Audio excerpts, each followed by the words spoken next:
Hello everyone, my name is Raman and welcome to C Raman Luthra classes. इस lecture के अंदर हम कवर करेंगे रिजर्व बैंक ऑफ इंडिया की master direction on priority sector lending. आपका जो एग्जामिनेशन आने वाला है पीएनबी का, उसके लिए मोस्ट इंपॉर्टेंट डायरेक्शन है। आपके एग्जामिनेशन में पक्का यहाँ से क्वेश्चन आने वाले हैं। इसके साथ साथ कोई भी एग्जामिनेशन होने वाला बैंकिंग का या फिर रेगुलेटरी बॉडी का, उसके लिए प्रायोरिटी सेक्टर लेंडिंग अपने आप में बहुत एक इंपॉर्टेंट टॉपिक है। तो यहाँ पर जो आपको लेक्चर प्रोवाइड करवाया जा रहा है वो हमारे कोर्स का एक पार्ट है। आपको बस कुछ डेमो लेक्चर्स देने के लिए इस पीएसएल के लेक्चर को मैं आपको यूट्यूब पे प्रोवाइड कर रहा हूँ। चलिए ओवर टू द लेक्चर। अगर आपको हमारे कोर्सेज को रेफर करना है तो आप www.caramaluthraclasses.com या फिर हमारी एप्लीकेशन को डाउनलोड करके आप कोर्सेज को रेफर कर सकते हैं। चलिए आप लेक्चर को आप देखिए। हेलो एवरीवन, इस सेशन में हम पढ़ेंगे रिजर्व बैंक ऑफ इंडिया की master direction on priority sector lending. सबसे पहला क्वेश्चन दिमाग में यह आता है कि ये प्रायोरिटी सेक्टर लेंडिंग है क्या और क्यों है। तो इसकी बात स्टार्ट होती है गवर्नमेंट ऑफ इंडिया के इंटेंशन से। यहाँ पे गवर्नमेंट ऑफ इंडिया कह रही है हमारा बैंकिंग सिस्टम बनाने का क्या इंटेंशन था, क्या पर्पस था।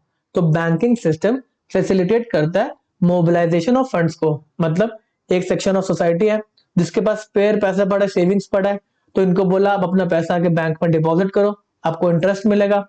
फिर बैंक इन पैसे को आगे लेंड करता है जिन लोगों को पैसे की रिक्वायरमेंट है और उनसे इंटरेस्ट चार्ज करता है। बीच में बैंक कुछ इनकम कमाता है। जो इंटरेस्ट चार्ज करता है वो ज्यादा होता है और जो इंटरेस्ट पे करता है वो रिलेटिवली थोड़ा सा कम होता है। बैंक बीच में थोड़ा सा इनकम कमाता है। अब आगे जाके देख रही है गवर्नमेंट ऑफ इंडिया। अच्छा, गवर्नमेंट ऑफ इंडिया ने रेगुलेटरी बॉडी को भी अपॉइंट कर रखा है, रिजर्व बैंक ऑफ इंडिया को, कि आप बैंकिंग सिस्टम को रेगुलेट करेंगे कि ये ठीक तरीके से फंक्शन करे। अब आगे जाके government of India and reserve bank of India देख रहा है यार बैंकिंग सिस्टम सही तरीके से हर एक सेक्शन ऑफ सोसाइटी को बेनिफिट नहीं पहुंचा पा रहा। जो बैंक है ये लालची हो गया है। ये उस सेक्शन ऑफ सोसाइटी को लोन प्रोवाइड कर रहा है जो कि सेफ बोरोवर है, इजीली रीपेमेंट कर देंगे, इंटरेस्ट की पेमेंट कर देंगे। तो कहीं ना कहीं गवर्नमेंट ऑफ इंडिया और रिजर्व बैंक ऑफ इंडिया कह रहा है कि एक बहुत बड़ा सेक्शन ऑफ सोसाइटी है, ढेर सारे सेक्टर्स हैं जिनको लेंडिंग नहीं मिल पा रही, जिनको लोन नहीं मिल पा रहा। अब यहाँ पे रिजर्व बैंक ऑफ इंडिया बोलता है हाँ जी, हम रेगुलेटर है बैंकिंग सिस्टम के इंडिया में, सारे के सारे बैंक्स को काम करने का लाइसेंस हमने दे रखा है। आज हम बैंक को टारगेट दे रहे हैं, ये जो भी लेंडिंग कर रहे हैं, जो भी लोन्स दे रहे हैं, उसके अंदर कुछ परसेंटेज पैसा इनको स्पेसिफिक सेक्टर्स को देना पड़ेगा। जो मान लेते हैं अगर आप 100 रुपए का लोन दे रहे हैं ना, बैंक 100 रुपए का लोन देता है, तो यहाँ पे Reserve bank of India target दे रहा है इस 100 रुपए में से कुछ रुपए का लोन आपको स्पेसिफिक सेक्टर्स में देना पड़ेगा। हेंस प्रायोरिटी सेक्टर लेंडिंग के नॉर्म्स को लाया गया। समझ में आती है बात। चलो अब हम पढ़ते हैं एप्लीकेबिलिटी की बात करी गई है। ये वाली जो डायरेक्शंस हैं किन किन टाइप के बैंक के ऊपर अप्लाई करती हैं। तो ऑल कमर्शियल बैंक के ऊपर अप्लाई करती है, रीजनल रूरल बैंक्स के ऊपर करती है, स्मॉल फाइनेंस बैंक के ऊपर ये डायरेक्शंस अप्लाई करती है, local area bank, primary urban cooperative bank पे अप्लाई करते हैं। यहाँ पे एक्सेप्शन डाला गया कि सैलरी अर्नर्स बैंक है उन पे ये डायरेक्शंस अप्लाई नहीं करेंगे। क्यों अप्लाई नहीं करेंगे? तो सैलरी अर्नर्स बैंक के अंदर सिर्फ सैलरी आती है, लेंडिंग वगैरह नहीं करते। अगर लैंडिंग ही नहीं कर रहे तो प्रायोरिटी सेक्टर की बात ही नहीं आएगी ना। चलो इसके बाद ये जो सारे टाइप ऑफ बैंक आपको दे रखे हैं ये हम ऑलरेडी डिटेल में डिस्कस करके आ चुके हैं टाइप्स ऑफ बैंक के लेक्चर के अंदर, ठीक है, तो वापस इसको डिस्कस नहीं करेंगे। चलिए हम देखते हैं क्या पर्पस है इस पीएसएल के टारगेट का। तो यहाँ पे लिखा गया कि रिजर्व बैंक ऑफ इंडिया एक फ्रेमवर्क लेकर आ रहा है जिसके अंदर इंश्योर करा जाएगा adequate flow of credit from banking system. यहाँ पे लोन प्रोवाइड करने के लिए एक फ्रेमवर्क लेकर आया जा रहा है to the sectors of the economy which are crucial for their contribution to socio-economic development। Society की डेवलपमेंट के लिए यहाँ पे पैसा देना जरूरी है with the focus on specific segments whose credit needs remains underserved despite being credit worthy। अच्छा, इस पीएसएल नॉर्म्स का ये मतलब नहीं है कि आप उन लोगों को प्राइवेट सेक्टर में लोन दे दो जो आपका पैसा वापस ही ना करे। यहाँ पे रिजर्व बैंक ऑफ इंडिया कह रहा है आप उन सेक्टर को लोन दो जो क्रेडिट वर्दी तो है बट फिर भी वो अंडर सर्व्ड रह गए, फिर भी आप उनको लोन नहीं दे रहे। तो ऐसे सेक्टर्स को आइडेंटिफाई करा गया। आपके सामने सेक्टर्स किन को प्रायोरिटी सेक्टर बोला गया, किन पर्टिकुलर कैटेगरीज को, किन पर्टिकुलर सेक्टर को बोला गया, हाँ ये प्रायोरिटी सेक्टर्स हैं। तो पहले आता है एग्रीकल्चर। एग्रीकल्चर सेक्टर के अंदर कितने सारे लोग एम्प्लॉयड है, कितने सारे लोग एग्रीकल्चर सेक्टर के अंदर काम करते हैं, तो इसको प्रायोरिटी सेक्टर बोलना ही था। मुद्दे की बात है, अगर हम डिस्कशन थोड़ी सी आगे बढ़ाए, ये जो प्राइवेट सेक्टर लैंडिंग लाई गई ये उन लोगों के लिए लाई गई जिनको लोन नहीं मिल रहा। अगर कोई एग्रीकल्चर सेक्टर के अंदर ऐसा पर्सन है जो बहुत बड़े लेवल पे काम कर रहा है एग्रीकल्चर का, तो क्या उसको प्रायोरिटी सेक्टर बोलना चाहिए? हम इसको आगे जाकर देखेंगे, क्योंकि इंटेंशन हमें लग रहा है नहीं, ये जो प्रायोरिटी सेक्टर लेंडिंग की बात करी गई है ये उन लोगों के लिए करके सपोर्ट करना है जिनको अभी अंडर सर्व्ड है, जिनको अभी क्रेडिट नहीं मिल रहा, ठीक है ना। बड़े बड़े लोगों को तो मिल रहा है। तो यहाँ पे प्राइवेट सेक्टर के अंदर पहले रखा गया एग्रीकल्चर को, सेकंड में रखा गया micro small and medium enterprise को, फिर आया एक्सपोर्ट्स क्रेडिट, फोर्थ आया एजुकेशन, फिफ्थ सेक्टर है हाउसिंग का जिसको प्राइवेट सेक्टर रखा गया, सिक्स्थ है सोशल इंफ्रास्ट्रक्चर जो सोसाइटी के रिस्पेक्ट में इंफ्रा बनवाया जाता है उसको बेटर करने के लिए। इसके बाद सेवन पे है रेन्यूएबल एनर्जी का। तो यहाँ पे 7 आइडेंटिफाई सेक्टर को लिखा गया कि इन सेक्टर में लेंडिंग होगी, स्पेसिफिक टाइप की लेंडिंग, उनको प्रायोरिटी सेक्टर लेंडिंग माना जाएगा। और 8 के अंदर अदर कुछ पर्टिकुलर पॉइंट्स को बोला गया, अगर यहाँ पे भी आप लेंडिंग करते हैं तो इसको भी प्रायोरिटी सेक्टर लेंडिंग माना जाएगा।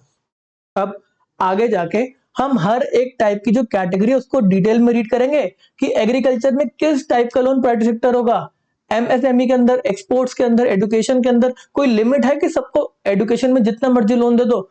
हार्वर्ड में जाके पढ़ना, ऑक्सफोर्ड में जाके पढ़ना है, क्या उनको एजुकेशन लोन मिल रहा है? वो भी प्रायोरिटी सेक्टर लेंडिंग है, या फिर कुछ एक लिमिट है? वो हम आगे जाके पढ़ेंगे।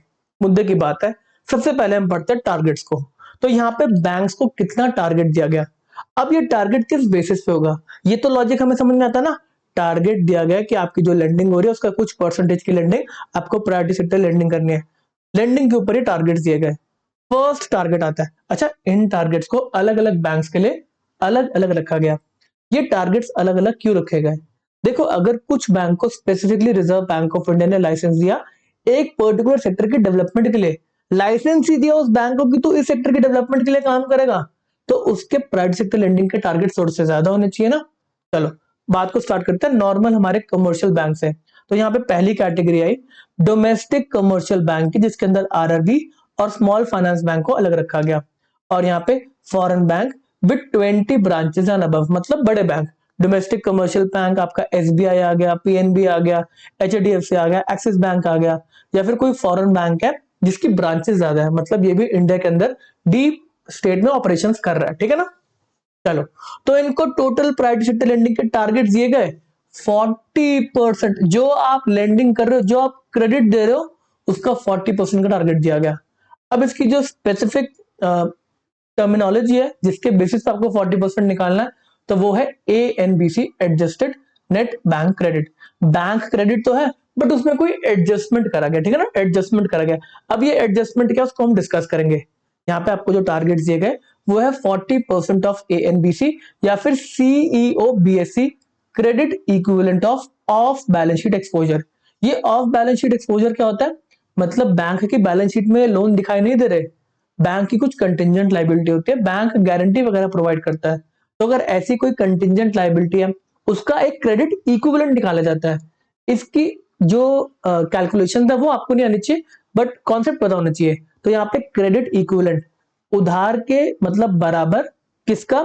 जो भी ऑफ बैलेंस शीट एक्सपोजर है, मतलब एक बैंक ने जो गारंटीज वगैरह प्रोवाइड कर रखी है, जो लेटर ऑफ क्रेडिट प्रोवाइड कर रखा है, उसका एक क्रेडिट इक्विवेलेंट निकालना है। इसमें से जो भी ज्यादा है, ANBC, adjusted net bank credit जो एक्चुअल में लोन दे रखा है, या फिर credit equivalent of balance sheet exposure, इसमें से जो भी हायर है उसका 40% आपको प्रायोरिटी सेक्टर लेंडिंग का टारगेट दिया गया। मुद्दे की बात है, 8 कैटेगरीज है, 7 एक्सप्लिसिट कैटेगरी है, 8 अदर है, मतलब 8 कैटेगरीज दे रखी है। तो क्या अब ये 40% हम इन 8 कैटेगरी में कैसे भी डिवाइड कर दें? किसी भी कैटेगरी को जितना मर्जी लोन दे दें? अगर बात करें यहाँ पर किसी एक बैंक को सेफ होकर चलना है, तो कहेगा यार मैं सिर्फ एमएसएमई सेक्टर के अंदर पूरा का पूरा 40% दे देता हूँ। तो कहीं ना कहीं अभी भी काफी सारे सेक्टर है जो अंडर सर्व्ड रह गए। तो यहाँ पर बैंक को आगे बोला गया, देखो 40% टारगेट तो आपका पूरा टारगेट है हमारा कि आपका जो क्रेडिट है उसका 40% आपको पीएसएल करना है। अब हम कुछ सेक्टर्स के लिए स्पेसिफिक टारगेट दे रहे हैं। इस 40% के अंदर 100 रुपए का लोन दिया तो 40 रुपए का लोन आपका प्रायोरिटी सेक्टर लेंडिंग होना चाहिए। अब उसके अंदर स्पेसिफिक टारगेट्स जो सेक्टर के लिए काफी इंपॉर्टेंट है, जो सेक्टर हमारे सोसाइटी के डेवलपमेंट के लिए बहुत इंपॉर्टेंट है। तो पहले जो आइडेंटिफाई करा गया वो है एग्रीकल्चर सेक्टर। तो यहां पर बोला कि 40% में जो आपको टारगेट दिया है, 18% पैसा of adjusted net bank credit equivalent of balance sheet exposure, उसका आपको एग्रीकल्चर सेक्टर के अंदर देना है। तो 40 में से 18 को सेट असाइड करा एग्रीकल्चर के लिए, इसमें से भी 14% को सेट असाइड करा नॉन कॉर्पोरेट फार्मर्स के लिए। मतलब बड़े जो फार्मर्स है ना, जो कंपनी के फॉर्म में काम कर रहे हैं, बोल रहे 18 में से 14% नॉन कॉर्पोरेट फार्मर्स है, मतलब जो छोटे फार्मर्स है, इंडिविजुअल फार्मर्स है। और इस 14% जो इंडिविजुअल फार्मर्स है, इनमें भी और छोटे जो फार्मर्स है उनको आइडेंटिफाई करा गया, उनका नाम दिया गया स्मॉल एंड मार्जिनल फार्मर्स। इनको 10% का टारगेट रखा गया। तो 40% में से 18% एग्रीकल्चर, उसमें से 14% कितना आपका जो नॉन कॉर्पोरेट फार्मर्स है, उसमें से भी 10% आपका किसमें रहेगा, जो स्मॉल एंड मार्जिनल फार्मर है। इसके अंदर क्या डेफिनेशन है एक नॉन कॉर्पोरेट फार्मर की, स्मॉल एंड मार्जिनल फार्मर की, उसको हम समझेंगे। मुद्दे की बात है, 40% टोटल आपका क्राइटेरिया है, टोटल प्राइवेट लेंडिंग का ये टारगेट है। इसमें 18% एग्रीकल्चर, इस 18 के अंदर भी आपका 14% नॉन कॉर्पोरेट फार्मर्स को जाना चाहिए, और इस 14 के अंदर 10% आपको किसको देना है, जो कि स्मॉल एंड मार्जिनल फार्मर्स है। ये सारे के सारे आपको रट्टा मारना एग्जामिनेशन में, यहाँ से क्वेश्चन आने के काफी अच्छे चांस है, ठीक है ना। तो 40% में से अगर आप देखें तो 10% तो यहाँ पे स्मॉल एंड मार्जिनल फार्मर्स को ही प्रोवाइड करना है, ठीक है ना। ओके जी। फिर इसके बाद कैटेगरी आती है माइक्रो एंटरप्राइज की।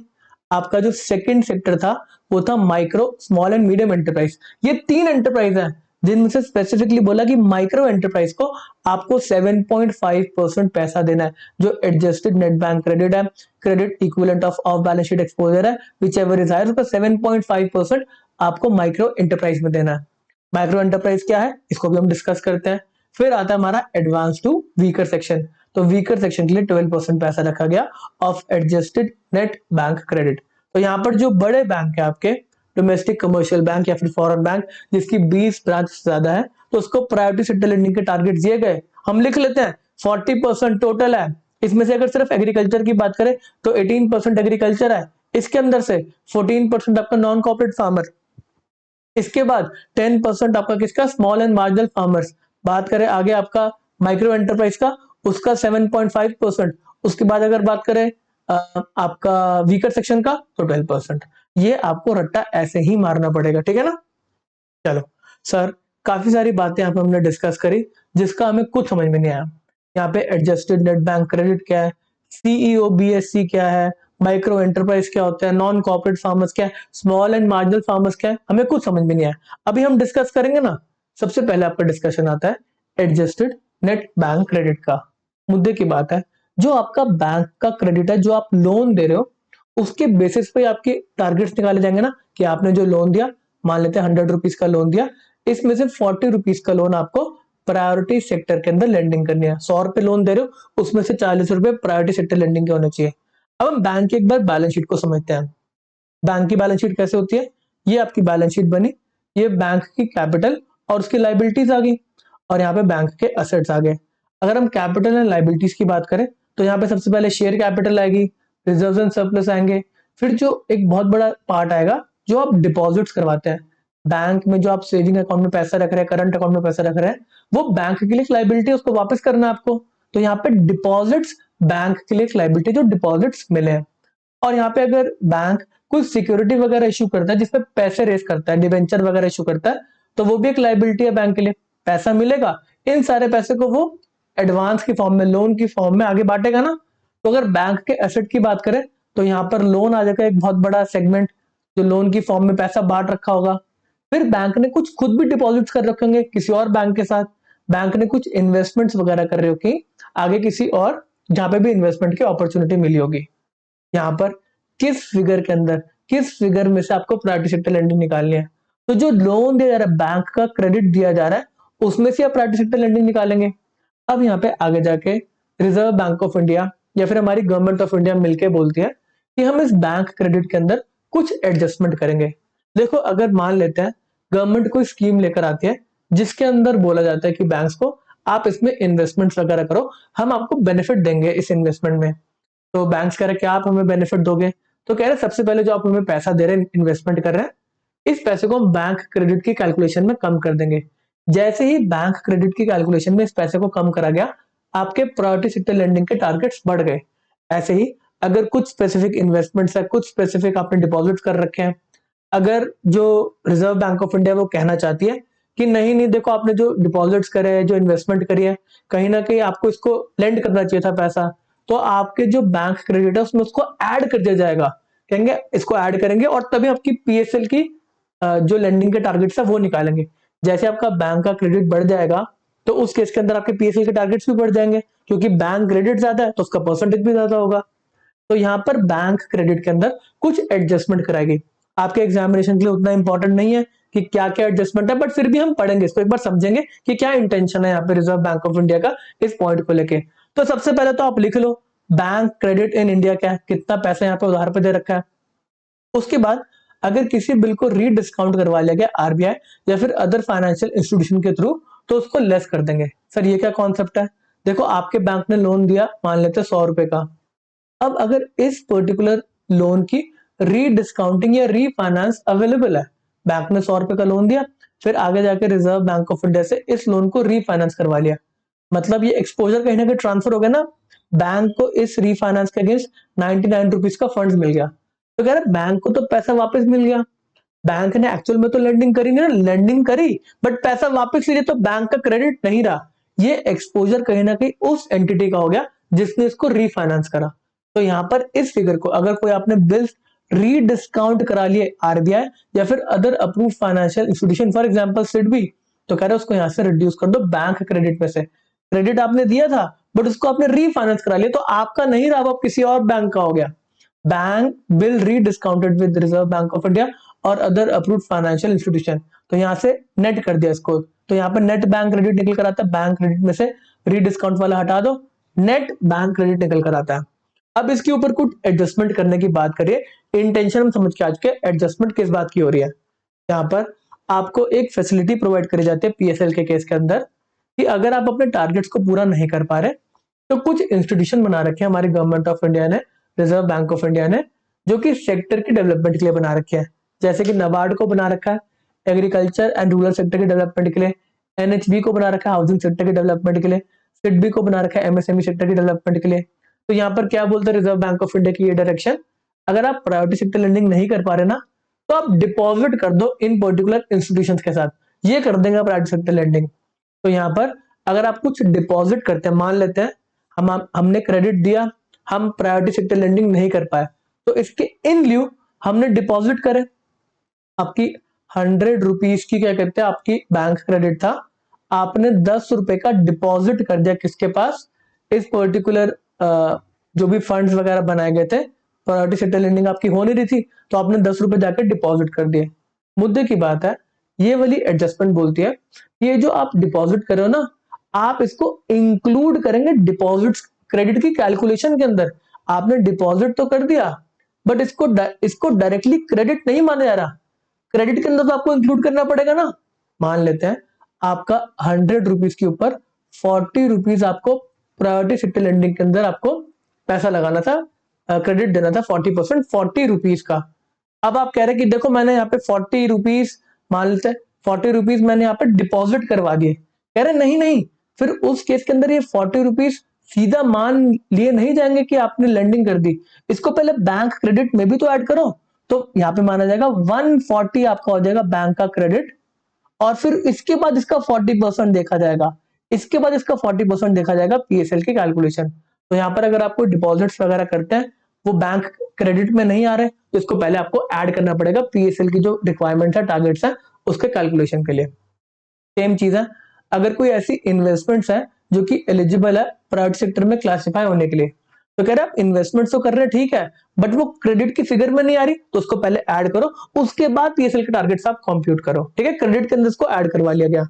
ऐसे ही अगर कोई बॉन्ड्स वगैरह हैं जो कि नॉन एसएलआर कैटेगरी के होते हैं, स्टैट्यूटरी लिक्विडिटी रेशियो एक रिजर्व बैंक ऑफ इंडिया का, मतलब स्टैट्यूटरी आपको एक कुछ पैसा लिक्विड फॉर्म में रखना पड़ता है, तो ऐसे कुछ बॉन्ड्स वगैरह आते हैं जो कि नॉन एसएलआर कैटेगरी के हैं, इसमें आपको स्टैट्यूटरी लिक्विडिटी रेशियो के रिस्पेक्ट में कुछ पैसे को लिक्विड फॉर्म में रखने की जरूरत नहीं है।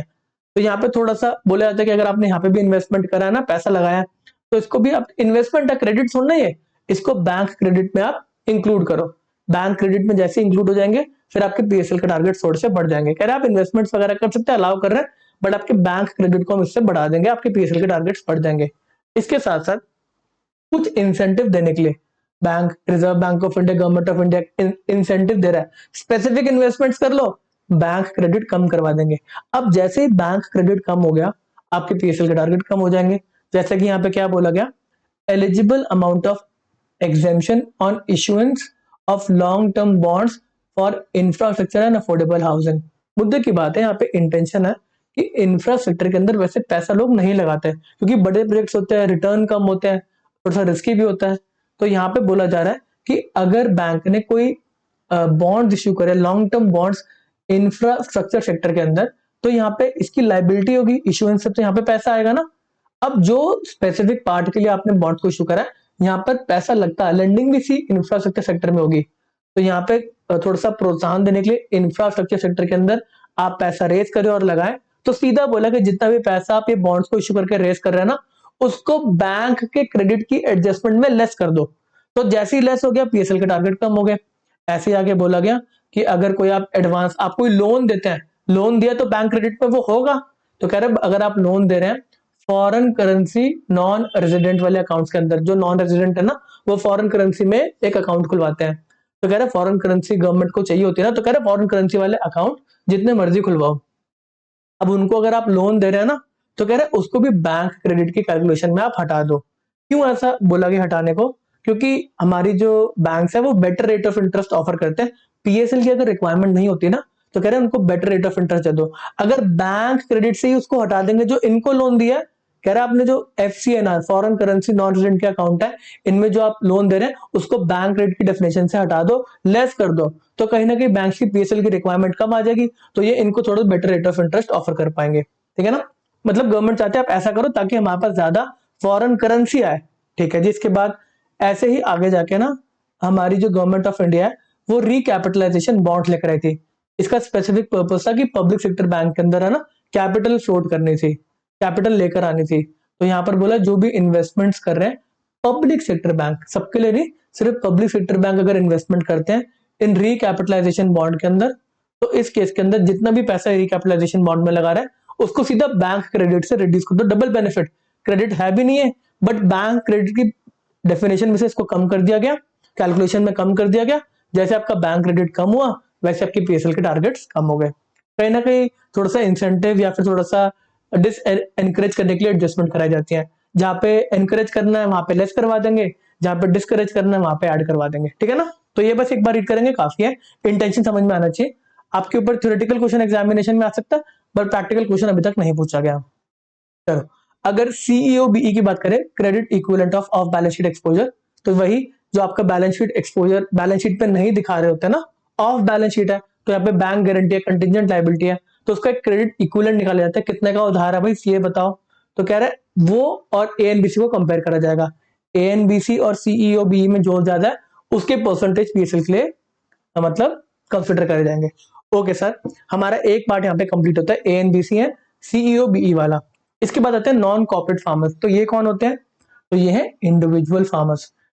इसमें इंक्लूड करा गया स्मॉल एंड मार्जिनल फार्मर्स को। प्रोप्राइटरशिप फर्म जो कि अकेला बंदा चलाता है, प्रोप्राइटर ना, पार्टनरशिप में दो या उससे ज्यादा लोग आते हैं, प्रोप्राइटर के अंदर अकेला इंसान जो कि डायरेक्टली एंगेज है एग्रीकल्चर या फिर एलाइड एक्टिविटीज। देखो एग्रीकल्चर तो हमें समझ में आता है, लैंड के ऊपर खेती वगैरह हो रही है, बट कुछ और ऐसी एक्टिविटीज है जो प्रॉपर खेती नहीं है बट उसको एलाइड, एग्रीकल्चर की एलाइड उसकी जैसी एक्टिविटी बोलते हैं। इसमें आपकी dairy, fishery, animal husbandry, poultry, bee keeping वगैरह ये सब आ जाता है। तो इसको भी इंक्लूड करा गया, एग्रीकल्चर का पार्ट ही माना गया कि एलाइड एक्टिविटीज भी एग्रीकल्चर का पार्ट है, इसमें भी आप लेंडिंग वगैरह करो प्राइवेट सेक्टर के अंदर। तो क्या लिखा पहले तो नॉन कॉर्पोरेट फार्मर में इंडिविजुअल फार्मर होना चाहिए, स्मॉल एंड मार्जिनल फार्मर होना चाहिए, प्रोप्राइटरशिप फर्म में काम कर सकता है, एलाइड एक्टिविटीज में काम कर सकता है, सेल्फ हेल्प ग्रुप हो सकते हैं, जॉइंट लाइबिलिटी ग्रुप हो सकते हैं। ये सेल्फ हेल्प ग्रुप क्या होते हैं? तो ये मिलके ना इंडिविजुअल्स मिलके ग्रुप बना लेते हैं। Primary purpose self help group का होता है सेविंग्स करने का। वहीं जॉइंट लाइबिलिटी ग्रुप की बात करें तो ये ग्रुप बना लेते हैं लोन रेस करने के लिए, ये लोन लेते हैं, ग्रुप बना के फिर काम करते हैं।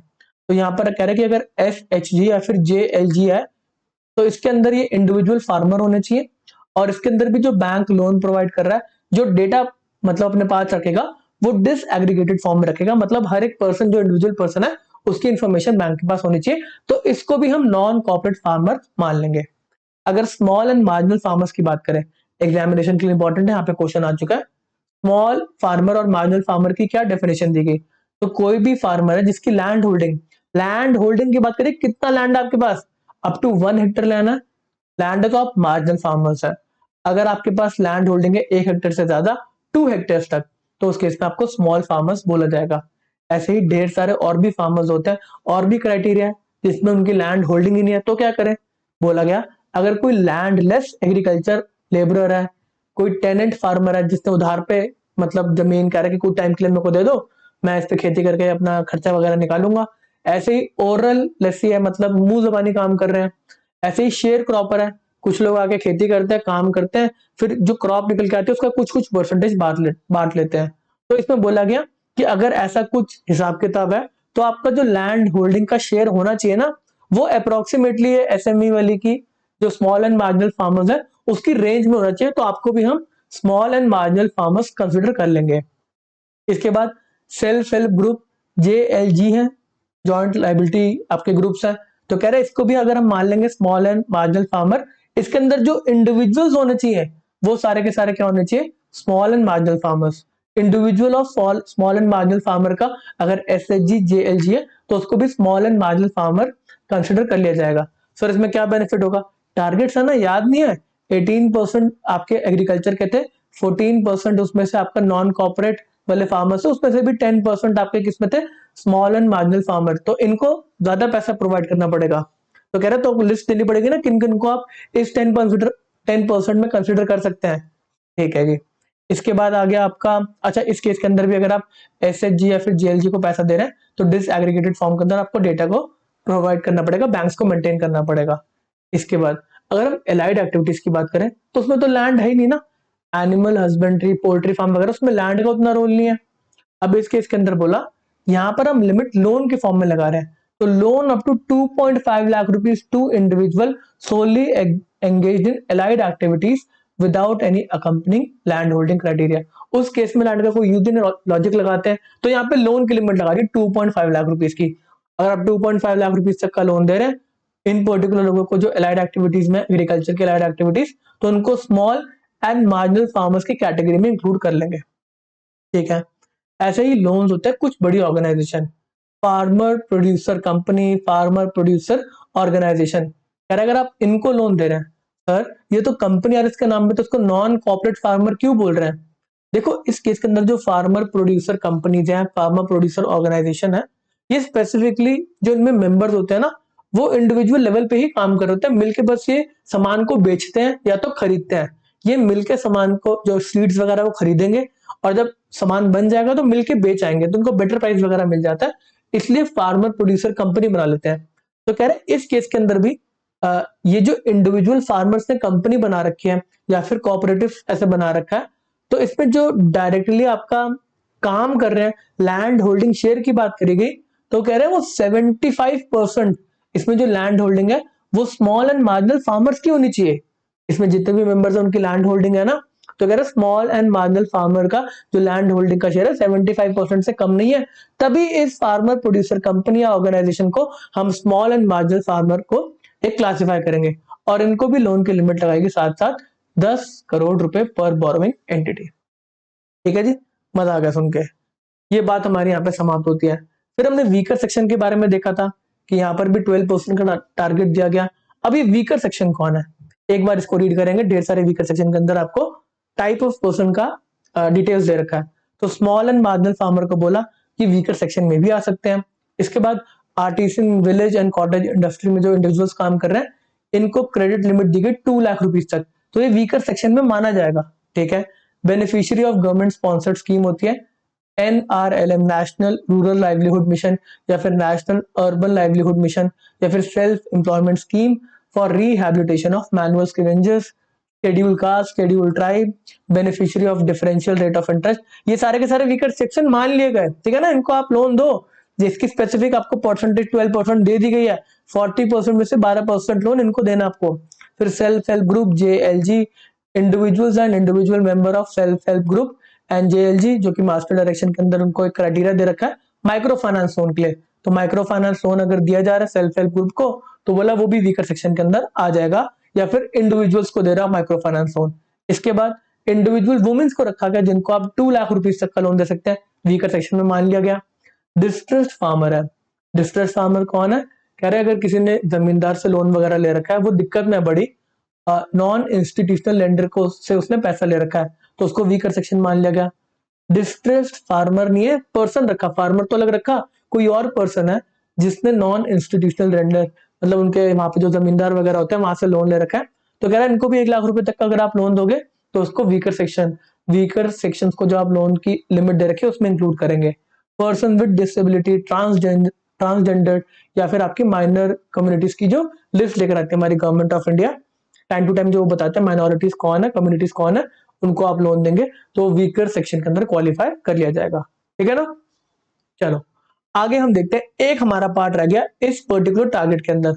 हमें टोटल प्रायोरिटी सेक्टर लेंडिंग का टारगेट समझ में आ गया, एग्रीकल्चर का समझ में आ गया, non corporate farmers, small and marginal farmers ये समझ में आ गया, फिर हमें वीकर सेक्शन समझ में आ गया। ये माइक्रो एंटरप्राइज 7.5% वाला, ये माइक्रो एंटरप्राइज क्या होता है? तो हमें यहाँ पे समझना पड़ेगा micro, small and medium enterprise की डेफिनेशन को, जो कि हमारी एमएसएमई एक्ट में दे रखी है। यहाँ पे क्लासिफिकेशन किसके ऊपर है? तो एक कॉम्पोजिट क्राइटेरिया दे रखा है आपका, इन्वेस्टमेंट इन, एक एंटरप्राइज का investment in plant and machinery and उसका टर्नओवर देखा जाएगा उस एंटिटी को माइक्रो, स्मॉल या तो मीडियम एंटरप्राइज बोलने के लिए। ये कॉम्पोजिट क्राइटेरिया है, मतलब दोनों लिमिट को आपको सेटिस्फाई करना है, investment in plant and machinery को भी और आपके एनुअल टर्नओवर को भी। तो यहाँ पे क्या क्राइटेरिया दे रखा है? आपको अगर एक माइक्रो एंटरप्राइज क्लासिफाई होना है तो आपकी investment in plant and machinery या फिर इक्विपमेंट 2.5 करोड़ रुपए से ज्यादा की नहीं होनी चाहिए एंड आपका टर्नओवर 10 करोड़ रुपए से ज्यादा का नहीं होना चाहिए।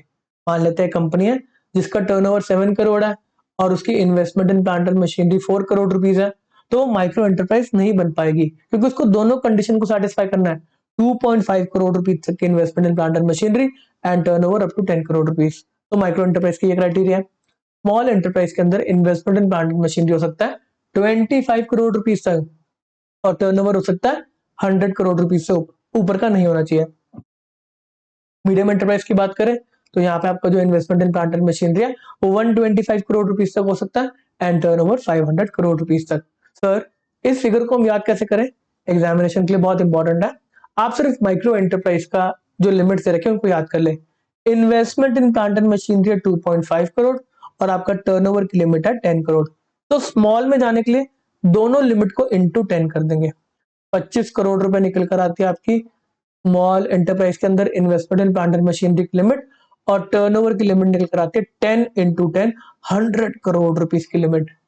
अब स्मॉल एंटरप्राइज से मीडियम एंटरप्राइज में जाने में इस लिमिट को इंटू 5 कर दे, जो भी आपकी लिमिट्स आई है स्मॉल एंटरप्राइज की इन्वेस्टमेंट और टर्नओवर की उसको इंटू 5 कर दे। तो investment in plant and machinery की लिमिट मीडियम एंटरप्राइज के लिए आती है 125 करोड़ रुपीस एंड टर्नओवर की लिमिट आती है 100 करोड़ इंटू 500 करोड़ रुपीस। इस तरीके से आप याद कर सकते हैं। ठीक है जी। अगर हम यहाँ पे देखें जो क्राइटेरिया दे रखा है आपका प्राइवेट सेक्टर लेंडिंग का, वो 7.5% सिर्फ माइक्रो एंटरप्राइज का, स्मॉल और मीडियम एंटरप्राइज को कवर नहीं करा, सिर्फ माइक्रो एंटरप्राइज को यहाँ पे कवर करा गया। ठीक है ना?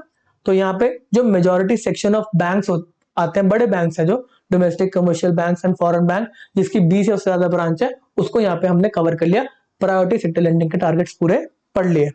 आगे जो डिफरेंट बैंक है उनके डिफरेंट टारगेट्स हैं। ऐसा क्यों है? पहले तो देखो, कुछ बैंक्स को रिजर्व बैंक ऑफ इंडिया ने लाइसेंस दिया है एक सेक्टर स्पेसिफिक काम करने के लिए, रीजनल रूरल बैंक है जैसे, तो रूरल सेक्टर के काम के लिए उसको लाइसेंस दिया ना, तो बोला आपके टारगेट तो ज्यादा होने चाहिए। ऐसे ही अगर फॉरेन बैंक्स की हम बात करें जिसके 20 ब्रांच है उससे कम है, तो फॉरेन बैंक जो जनरली यहाँ पे ब्रांचेस खुलती है ना, वो यहाँ पे प्रॉपर बैंकिंग करने के लिए नहीं आए, वो सिर्फ एक्सपोर्ट्स को फैसिलिटेट करने के लिए आए। मान लेते हैं बैंक ऑफ अमेरिका है जो अमेरिका के अंदर खोल रखा है, वहां पे ट्रांजेक्शन कर रहा है बैंकिंग की, ढेर सारा सामान यहाँ से एक्सपोर्ट होता है इंडिया से, तो बैंक ऑफ अमेरिका ने बोला यार थोड़ा सा एक्सपोर्ट्स को फैसिलिटेट करने के लिए ढेर सारे हमें पेमेंट्स करवानी पड़ती है इंडिया में, तो ये थोड़ा सा ट्रांजेक्शन ईजी हो जाए तो हम इंडिया में जाके एक ब्रांच खोल लेते हैं बैंक ऑफ अमेरिका की, तो यहीं से हम ट्रांजेक्शन वगैरह आसानी से करवा देंगे। तो कहीं ना कहीं एक्सपोर्ट्स को फैसिलिटेट करते हैं। तो यहाँ पर रिजर्व बैंक ऑफ इंडिया ने बोला अच्छा आप एक्सपोर्ट्स के लिए बने तो आप एक्सपोर्ट्स पे ज्यादा फोकस कर ले, ठीक है ना, आपके टारगेट्स हम वैसे ही बना देते हैं। तो अब हम देखते हैं अलग अलग बैंक्स के टारगेट, आपके एग्जामिनेशन के लिए ये भी इंपॉर्टेंट है। सबसे पहला टारगेट है foreign bank with less than 20 branch, बोला कि छोटे मोटे बैंक है, फॉरेन बैंक है, कम ब्रांच है, इसके एक्सपोर्ट्स के लिए बना होगा। तो 40% टारगेट तो इसको दिया एएनबीसी या फिर सीईओ बीएससी का। उसके बाद बोला इसमें से 32% can be in the form of export credit. बोला ढेर सारी कैटेगरी में एक्सपोर्ट भी आता ना, तो अगर आप 32% का जो लेंडिंग है वो एक्सपोर्ट में कर दो, बैलेंस 8% कहीं पे भी कर दो, कोई भी और टारगेट नहीं है आपको, ठीक है ना। 40% टोटल है, 32% एक्सपोर्ट में, बैलेंस 8% आप कहीं पे भी कर दो, और कोई सेक्टर का इनको टारगेट नहीं दिया गया। लॉजिकल है, समझ में भी आता है, वो एक्सपोर्ट के लिए उनको एक्सपोर्ट करने दो ना। फिर आरआरबी की बात करेंगे।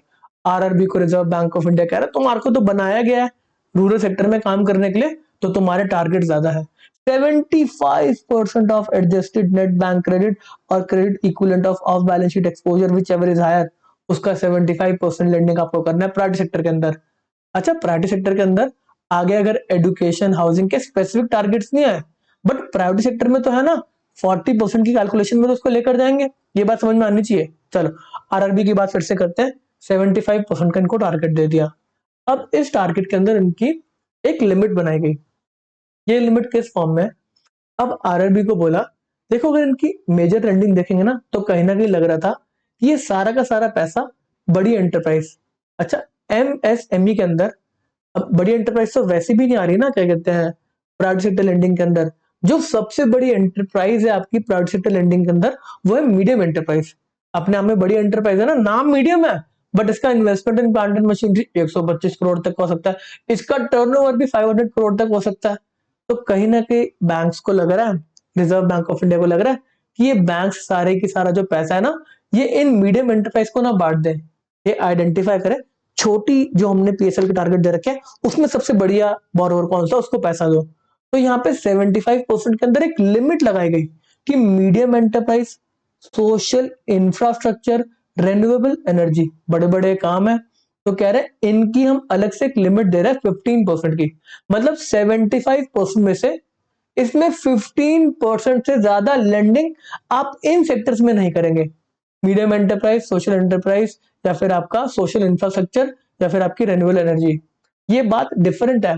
देखो जैसे अगर हमने एग्रीकल्चर की बात करी, यहाँ पर एग्रीकल्चर की बात करी गई कि 75% में से 18% पैसा आप एग्रीकल्चर में लगाएंगे, मिनिमम 18% लगाएंगे।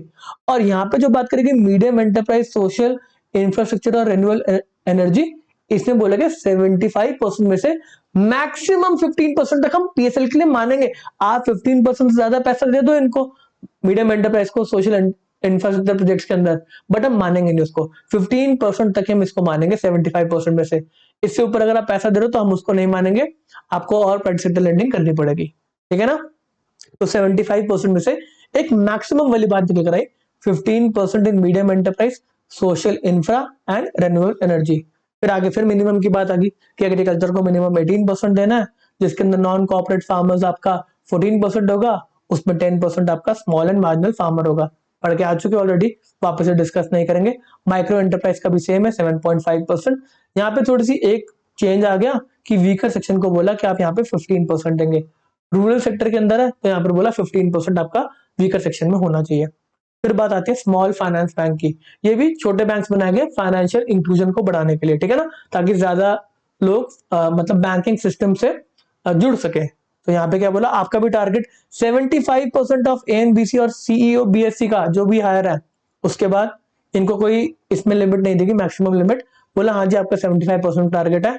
18% हमारे एग्रीकल्चर सेक्टर वालों को ध्यान रखना स्पेसिफिकली, उसमें से 14% नॉन कॉर्पोरेट फार्मर, उसमें से 10% हमारा small and marginal farmer. Micro enterprise को फिर से सेम 7.5% का, और यहाँ पे वीकर सेक्शन के लिए फिर से 12% आ गया। तो यहाँ पे जो एक्सेप्शन खड़ी हुई है ना इसके अंदर, ये है advance to weaker section by RRB, जो कि अलग से 15% पे है, बाकी तो कहीं ना कहीं आप याद रख लेंगे। चलो आगे आते हैं अर्बन कोऑपरेटिव बैंक, इनके अलग से टारगेट दे रखे हैं। इनका टोटल प्राइवेट सेक्टर लेंडिंग का टारगेट है 60%, माइक्रो एंटरप्राइज का फिर 7.5%, और वीकर सेक्शन के लिए 12%। तो यहाँ पर अभी आपके सिर्फ टारगेट जो दे रखे हैं पीएसएल के, उसके बारे में डिस्कशन समाप्त हुई है। आगे जाके हम सेक्टर स्पेसिफिक बातों को पढ़ने वाले हैं, बट आपके एग्जामिनेशन के लिए कहीं ना कहीं काफी इंपॉर्टेंट था। अच्छा इसके साथ साथ हम एक और कॉन्सेप्ट को पढ़ लेते हैं। हमने टारगेट्स वगैरह तो पढ़ लिए। अब आपके दिमाग में सारे जो नंबर्स दे रखे हैं, कहीं पे कुछ पैसे की लिमिट दे रखी है, या फिर जो प्राइवेट सेक्टर लेंडिंग के टारगेट परसेंटेज में दे रखे हैं, वो लिमिट सारी आपको रट्टी होनी चाहिए एग्जामिनेशन के लिए, ठीक है ना? रट्टा मार लो पूरा। चलो, इसके बाद एक और कॉन्सेप्ट आता है, adjustment in weights in PSL achievement. अब क्या रिजर्व बैंक ऑफ इंडिया ने आगे देखा कि देखो हमने ढेर सारी सेक्टर्स बना दिए, सेक्टर्स के अंदर भी स्पेसिफिक लेंडिंग के टारगेट्स हमने दे दिए, सेक्टर के अंदर भी कुछ कुछ टारगेट दिए ना, स्मॉल एंड मार्जिनल फार्मर वगैरह, बड़े सारे टारगेट दे दिए। अब यहाँ पे रिजर्व बैंक ऑफ इंडिया देख रहा है कि अब रीजनल डिस्पैरिटी हो गई है, मतलब नॉर्थ के अंदर अच्छा खासा लोन दिया जा रहा है, साउथ के अंदर थोड़ा सा कम लोन दिया जा रहा है, ईस्ट में और कम लोन दिया जा रहा है। तो यहाँ पे बोला रिजर्व बैंक ऑफ इंडिया ने कि हम आइडेंटिफाई करके आपको बताएंगे किन रीजन के अंदर आपने क्रेडिट कम दिया है, किन रीजन के अंदर क्रेडिट बैंकिंग सिस्टम से कम गया है।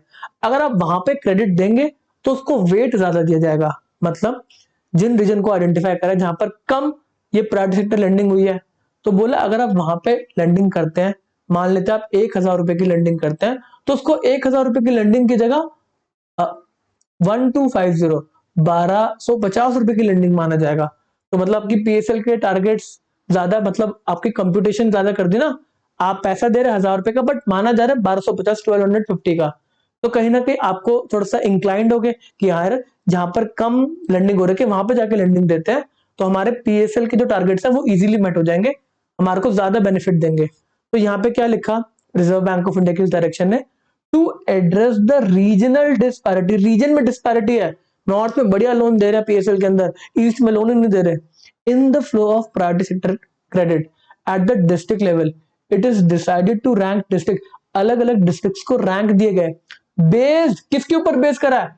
पर कैपिटा इनकम पे इसको बेस करेंगे क्या, कि इनकम कितनी है? नहीं, इनकम पे नहीं करेंगे, पर कैपिटा कितना क्रेडिट दिया गया है, पर कैपिटा क्रेडिट फ्लो, मजा आ गया, per capita credit flow to the priority sector to build an incentive framework for the districts with comparatively low flow of credit. जहां पर लो फ्लो ऑफ क्रेडिट है वहां पे इंसेंटिवाइज करा गया कि वहां पर अगर आप लेंडिंग करते हो तो ज्यादा वेट दे देंगे उसको। दिया आपने 1,00,000 रुपए, मान लेंगे 1,25,000, मतलब ऐसा कुछ मान लेंगे, कोई टेंशन वाली बात नहीं, आप इधर जाके पीएसएल का लेंडिंग करो। यहाँ पे क्या लिखा गया, a higher weight of 125% shall be assigned to the incremental private sector lending credit in the identified districts जहां per capita priority sector lending is less than 9,000 rupees. तो अगर कोई ऐसा रीजन है जहां पे PSL per capita PSL lending 9,000 रुपए से कम की है, तो वहां पर मान लेते हैं अगर आप 1,00,000 रुपए का लोन देते हैं तो उसको 125% का वेट दिया जाएगा, और उसको 1,25,000 1,25,000 रुपीज का लोन मान लिया जाएगा। तो मतलब इजीली आपके टारगेट मेट हो जाएंगे ना एज अ बैंक, तो आप कहेंगे हाँ जी इस रीजन में जाके लोन दो। फिर अगर कोई पर्टिकुलर सेक्टर है जहां पर अच्छा खासा प्रायोरिटी सेक्टर लेंडिंग हो रखी है, तो बोला उसको हम लोअर वेट देंगे, अगर आप और लोन दोगे ना वहां पे तो लोअर वेट है, ये लोअर वेट दिया 90% का incremental priority sector lending credit के ऊपर, जहां per capita priority sector lending हो रखी है ऑलरेडी, ग्रेटर देन है 42,000। यहाँ पे ऑलरेडी हर एक बंदे को 42,000 से ऊपर का लोन पर कैपिटा पे मिल चुका है। फिर अगर आप वहां पे और लोन देंगे, मान लेते हैं आपने 1,00,000 रुपए का लोन यहाँ पे दिया, अब इसको माना जाएगा कि आपने सिर्फ 90,000 रुपए का ही लोन दिया यहाँ पे, तो इस केस के अंदर आपको और लेंडिंग करनी पड़ेगी आपके टारगेट्स को मेट करने के लिए। पूरा एकदम लॉजिकल बात है, मजा आ गया। अब इसके रिस्पेक्ट में आपको रिपोर्टिंग वगैरह करनी पड़ती है। अच्छा, इन दोनों के बीच में जो भी हुआ, 9,000 से लेकर 42,000 के बीच में जो भी हुआ, तो वहां पर आपका क्या टारगेट्स होंगे, क्या वेट्स होंगे? वहां पे 100% वेट है ना, जितने का लोन दे रहे हो उतने का ही मानेंगे प्रायोरिटी सेक्टर लेंडिंग के टारगेट्स के लिए। इसके बाद जो भी आपका डेटा वगैरह है उसको आपको सबमिट करना होता है रिजर्व बैंक ऑफ इंडिया के पास। एक डिपार्टमेंट है FIDD, financial inclusion and development department. तो यहाँ पर आपको क्वार्टरली प्रायोरिटी सेक्टर लेंडिंग के जो एडवांस है उसकी रिटर्न्स भरनी होती है, ये अडेप्ट डेटाबेस के अंदर आपको जाके भरना होता है, ठीक है ना? तो यहाँ पे आपके अभी प्रायोरिटी सेक्टर लेंडिंग का एक इंट्रोडक्शन हुआ है। अभी हमने सेक्टर्स के बारे में पढ़ाई नहीं करी कि एग्रीकल्चर के अंदर क्या होता है, किस टाइप के लोन है जो पीएसएल के अंदर आएंगे। अभी बस हमने ऊपर ऊपर से क्या टारगेट्स वगैरह उनको पढ़ लिया, और आपका एक स्टार्ट हो गया पीएसएल को समझने का। आपके एग्जामिनेशन के लिए जो अभी हमने लेक्चर लिया वो बहुत ही इंपॉर्टेंट है, यहाँ पे जो टारगेट्स दे रखे हैं उनको रटना बहुत ही जरूरी है। चलिए हम इस सेशन को यहीं पे समाप्त करते हैं, आगे हम सेक्टर स्पेसिफिक बातें करेंगे, ठीक है ना? चलिए मिलते हैं नेक्स्ट लेक्चर में। हेलो एवरीवन, अभी आप और मैं पढ़ रहे हैं रिजर्व बैंक ऑफ इंडिया की master direction on priority sector lending. हम प्रीवियस सेशन के अंदर प्रायोरिटी सेक्टर लेंडिंग के बेसिक को समझ के आ चुके हैं कि गवर्नमेंट ने इस प्रायोरिटी सेक्टर लेंडिंग को क्यों बनाया, किन किन इंडस्ट्रीज को, किन किन सेक्टर को प्रायोरिटी सेक्टर माना गया और क्या टारगेट दिए गए लेंडिंग के रिस्पेक्ट में। इस सेशन में हम एग्रीकल्चर के ऊपर डिस्कशन थोड़ा सा और आगे करेंगे। जैसे कि हमने पहले पढ़ा था, प्रायोरिटी सेक्टर की जो कैटेगरीज हैं उसके अंदर एग्रीकल्चर भी आता है, और जो प्रायोरिटी सेक्टर लेंडिंग के टारगेट्स दे रखे हैं अलग अलग टाइप के बैंक्स को, इनमें एग्रीकल्चर के स्पेसिफिक टारगेट्स है, एग्रीकल्चर सेक्टर के, जहां पे 18% का टारगेट दिया गया, उसके अंदर 14% का टारगेट नॉन कॉर्पोरेट फार्मर्स के रिस्पेक्ट में, और उसके अंदर 10% का टारगेट दिया गया स्मॉल एंड मार्जिनल फार्मर्स को। अब एग्रीकल्चर में किस टाइप के लोन को प्रायोरिटी सेक्टर माना जाएगा उसके बारे में हम आगे डिस्कशन करेंगे। चलिए, पहला पॉइंट आता है, अगर फार्म क्रेडिट दिया जा रहा है इंडिविजुअल फार्मर्स को, उनकी खेती के लिए इंडिविजुअल फार्मर्स को पैसा दिया जा रहा है, किस टाइप के पैसे को प्रायोरिटी सेक्टर का पैसा माना जाएगा? तो लोन टू इंडिविजुअल फार्मर, जिसके अंदर self help group and joint liability group अगर आके आपसे लोन मांग रहा है उसको भी रखा गया कि अगर ये पैसा ले रहे हैं क्रॉप लोन के रिस्पेक्ट में, including loan for traditional and non traditional plantation, horticulture and allied activity, तो बोला ये वाला लोन प्रायोरिटी सेक्टर में क्लासिफाई होगा। आपको चीजों को रट्टा मारना पड़ेगा, ठीक है ना। सेकंड पॉइंट आता है, मीडियम एंड टर्म लोन दिए जा रहे हैं, लॉन्ग टर्म लोन दिए जा रहे हैं जो कि मशीनरी के रिस्पेक्ट में आप देंगे। जो मीडियम और लॉन्ग टर्म लोन्स होते हैं कहीं ना कहीं वो फिक्स्ड एसेट को बिल्ड करने के लिए दिए जाते हैं। तो यहाँ पर बोला गया एग्रीकल्चर एंड अलाइड एक्टिविटीज के लिए अगर आप मशीनरी परचेज करने के लिए लोन दे रहे हैं तो वो भी एक प्रायोरिटी सेक्टर का लोन है। ऐसे ही अगर आप लोन दे रहे हैं प्री या पोस्ट हार्वेस्टिंग एक्टिविटीज के लिए, हार्वेस्ट करने से पहले पैसा लिया जा रहा है, लोन लिया जा रहा है, या फिर हार्वेस्ट करने के बाद वो काम करने के लिए आप लोन दे रहे हैं, जैसे कि इसमें ग्रेडिंग आ जाएगी, ट्रांसपोर्टिंग आ जाएगी, वो सारे के सारे प्रायोरिटी सेक्टर लोन माने जाएंगे एग्रीकल्चर इंडस्ट्री के अंदर, ठीक है। इसके बाद लोन दे रहे हो आप डिस्ट्रेस फार्मर को जो कि इनडेटेड है, जिससे लोन ले रखा है नॉन इंस्टीट्यूशनल लेंडर से, जो कि जमींदार वगैरह हो गए। Loan under KCC, Kisan credit card scheme, उसको प्रायोरिटी सेक्टर लोन माना जाएगा। Loan to small and marginal farmer, ये डेफिनेशन हम ऑलरेडी पढ़ के आ चुके हैं। जो मार्जिनल फार्मर होता है उसके पास 1 हेक्टेयर तक की लैंड होल्डिंग होती है, और स्मॉल फार्मर के पास 1 हेक्टेयर से ज्यादा और 2 हेक्टेयर तक की उसके पास लैंड होती है, उसको हम स्मॉल फार्मर बोलते हैं। तो इनको लोन दिया जाता है परचेज करने के लिए लैंड फॉर एग्रीकल्चर पर्पस।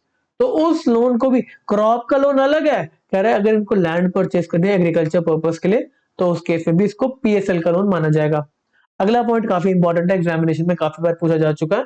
तो अब आपने एग्रीकल्चर प्रोड्यूस बना लिया, उसको जाकर ना, अगर बात करें कॉमोडिटी मार्केट की, जो आप कॉमोडिटी मार्केट के अंदर फाइनेंशियल इंस्ट्रूमेंट परचेज वगैरह करते हैं ना, तो यहाँ पर जो कॉमोडिटी के रखने के वेयर हाउसेज हैं, तो आप वहां पे जाके सामान को स्टोर करते हैं और उसके बेसिस पे आपको रिसिप्ट मिलती हैं। तो यहाँ पे क्या बोला गया, लोन अगेंस्ट प्लेज और हाइपोथिकेशन ऑफ एग्रीकल्चर प्रोड्यूस। ये हाइपोथिकेशन और प्लेज में फर्क क्या है? तो हाइपोथिकेशन के अंदर जो पोजीशन होती है वो जो बोरोवर है उसके पास ही रहती है। फॉर एग्जांपल जो कार होती है वो हाइपोथिकेट करी जाती है, अगर उसके ऊपर चार्ज क्रिएट करते हैं ना तो कार आपके पास ही रहेगी, बट उसके ऊपर चार्ज है बैंक का, अगर आप पैसा वापस नहीं करोगे तो बैंक उठा के ले जाएगी। वही प्लेज की बात करें तो प्लेज के अंदर पोजीशन बैंक के पास चले जाता है।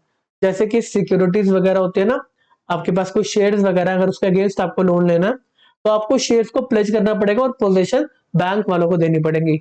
अगर गोल्ड की बात करें, आप गोल्ड के अगेंस्ट लोन लेते हैं तो गोल्ड आपको प्लेज करना पड़ेगा, गोल्ड आपको देना पड़ेगा, पोजीशन आपको बैंक को देनी पड़ेगी, तो उसको हम प्लेज बोलते हैं, ठीक है ना। तो यहाँ पे कह रहे हैं लोन अगेंस्ट प्लेज और हाइपोथिकेशन ऑफ एग्रीकल्चर प्रोड्यूस। आपने जो सामान बनाया एग्रीकल्चर प्रोड्यूस जो आपका निकल के आया, उसके अगेंस्ट भी आप लोन ले सकते हैं for a period of 12 months. इसके अंदर लिमिट है, अगर आपने उसको एक ऐसे वेयर हाउस में डाल दिया जिसमें एक नेगोशिएबल वेयर हाउस रिसिप्ट आपको मिल गई, अब आगे जाके जिसके पास भी वेयर हाउस की रिसिप्ट होगी वो उस पर्टिकुलर गोदाम में से एग्रीकल्चर प्रोड्यूस को निकाल के लेके जा सकता है। तो अगर नेगोशिएबल वेयर हाउस रिसिप्ट के अंदर आपका सामान पड़ा है तो आप 90 लाख रुपीस तक का लोन ले सकते हैं। वहीं अगर नॉर्मल वेयर हाउस की रिसिप्ट है, नेगोशिएबल नहीं है, ये वेयर हाउस की रिसिप्ट है other than negotiable warehouse receipt या फिर e negotiable warehouse receipt, तो वहां पे लोन की जो लिमिट है वो घट के 60 लाख रुपीस रह जाती है। यहाँ पर एग्जामिनेशन में क्वेश्चन काफी बार पूछे जा चुके हैं, ठीक है। अगला पॉइंट आता है loan to farmer for installation of stand alone solar agriculture pumps. Pumps के रिस्पेक्ट में यहाँ पे कहा कि वो भी पीएसएल का माना जाएगा। Loans to farmer for installation of solar power plants on barren और क्या कहते हैं fallow land and still fashion on agriculture land owned by farmer. तो कुछ इक्विपमेंट रिस्पेक्ट में यहाँ पे बात चल रही है। तो इन सबको फार्म क्रेडिट जो इंडिविजुअल फार्मर्स हैं उनके रिस्पेक्ट में पीएसएल का लोन माना गया। अगला आपका फार्म क्रेडिट आता है जो कि अदर देन इंडिविजुअल है, कॉर्पोरेट फार्मर्स है, तो क्या उनको लोन हम देंगे तो वो भी पीएसएल माना जाएगा?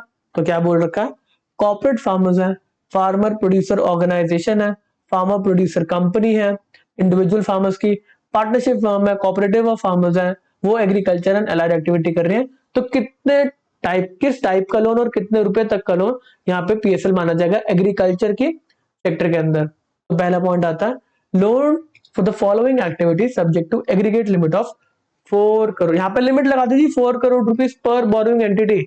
इसके बाद कौन कौन से टाइप की एक्टिविटीज एलिजिबल है? पहला, क्रॉप लोन ले सकते हैं to farmers which will include traditional and non traditional plantation. ठीक है जी, आगे क्रॉप लोन मिल जाएगा।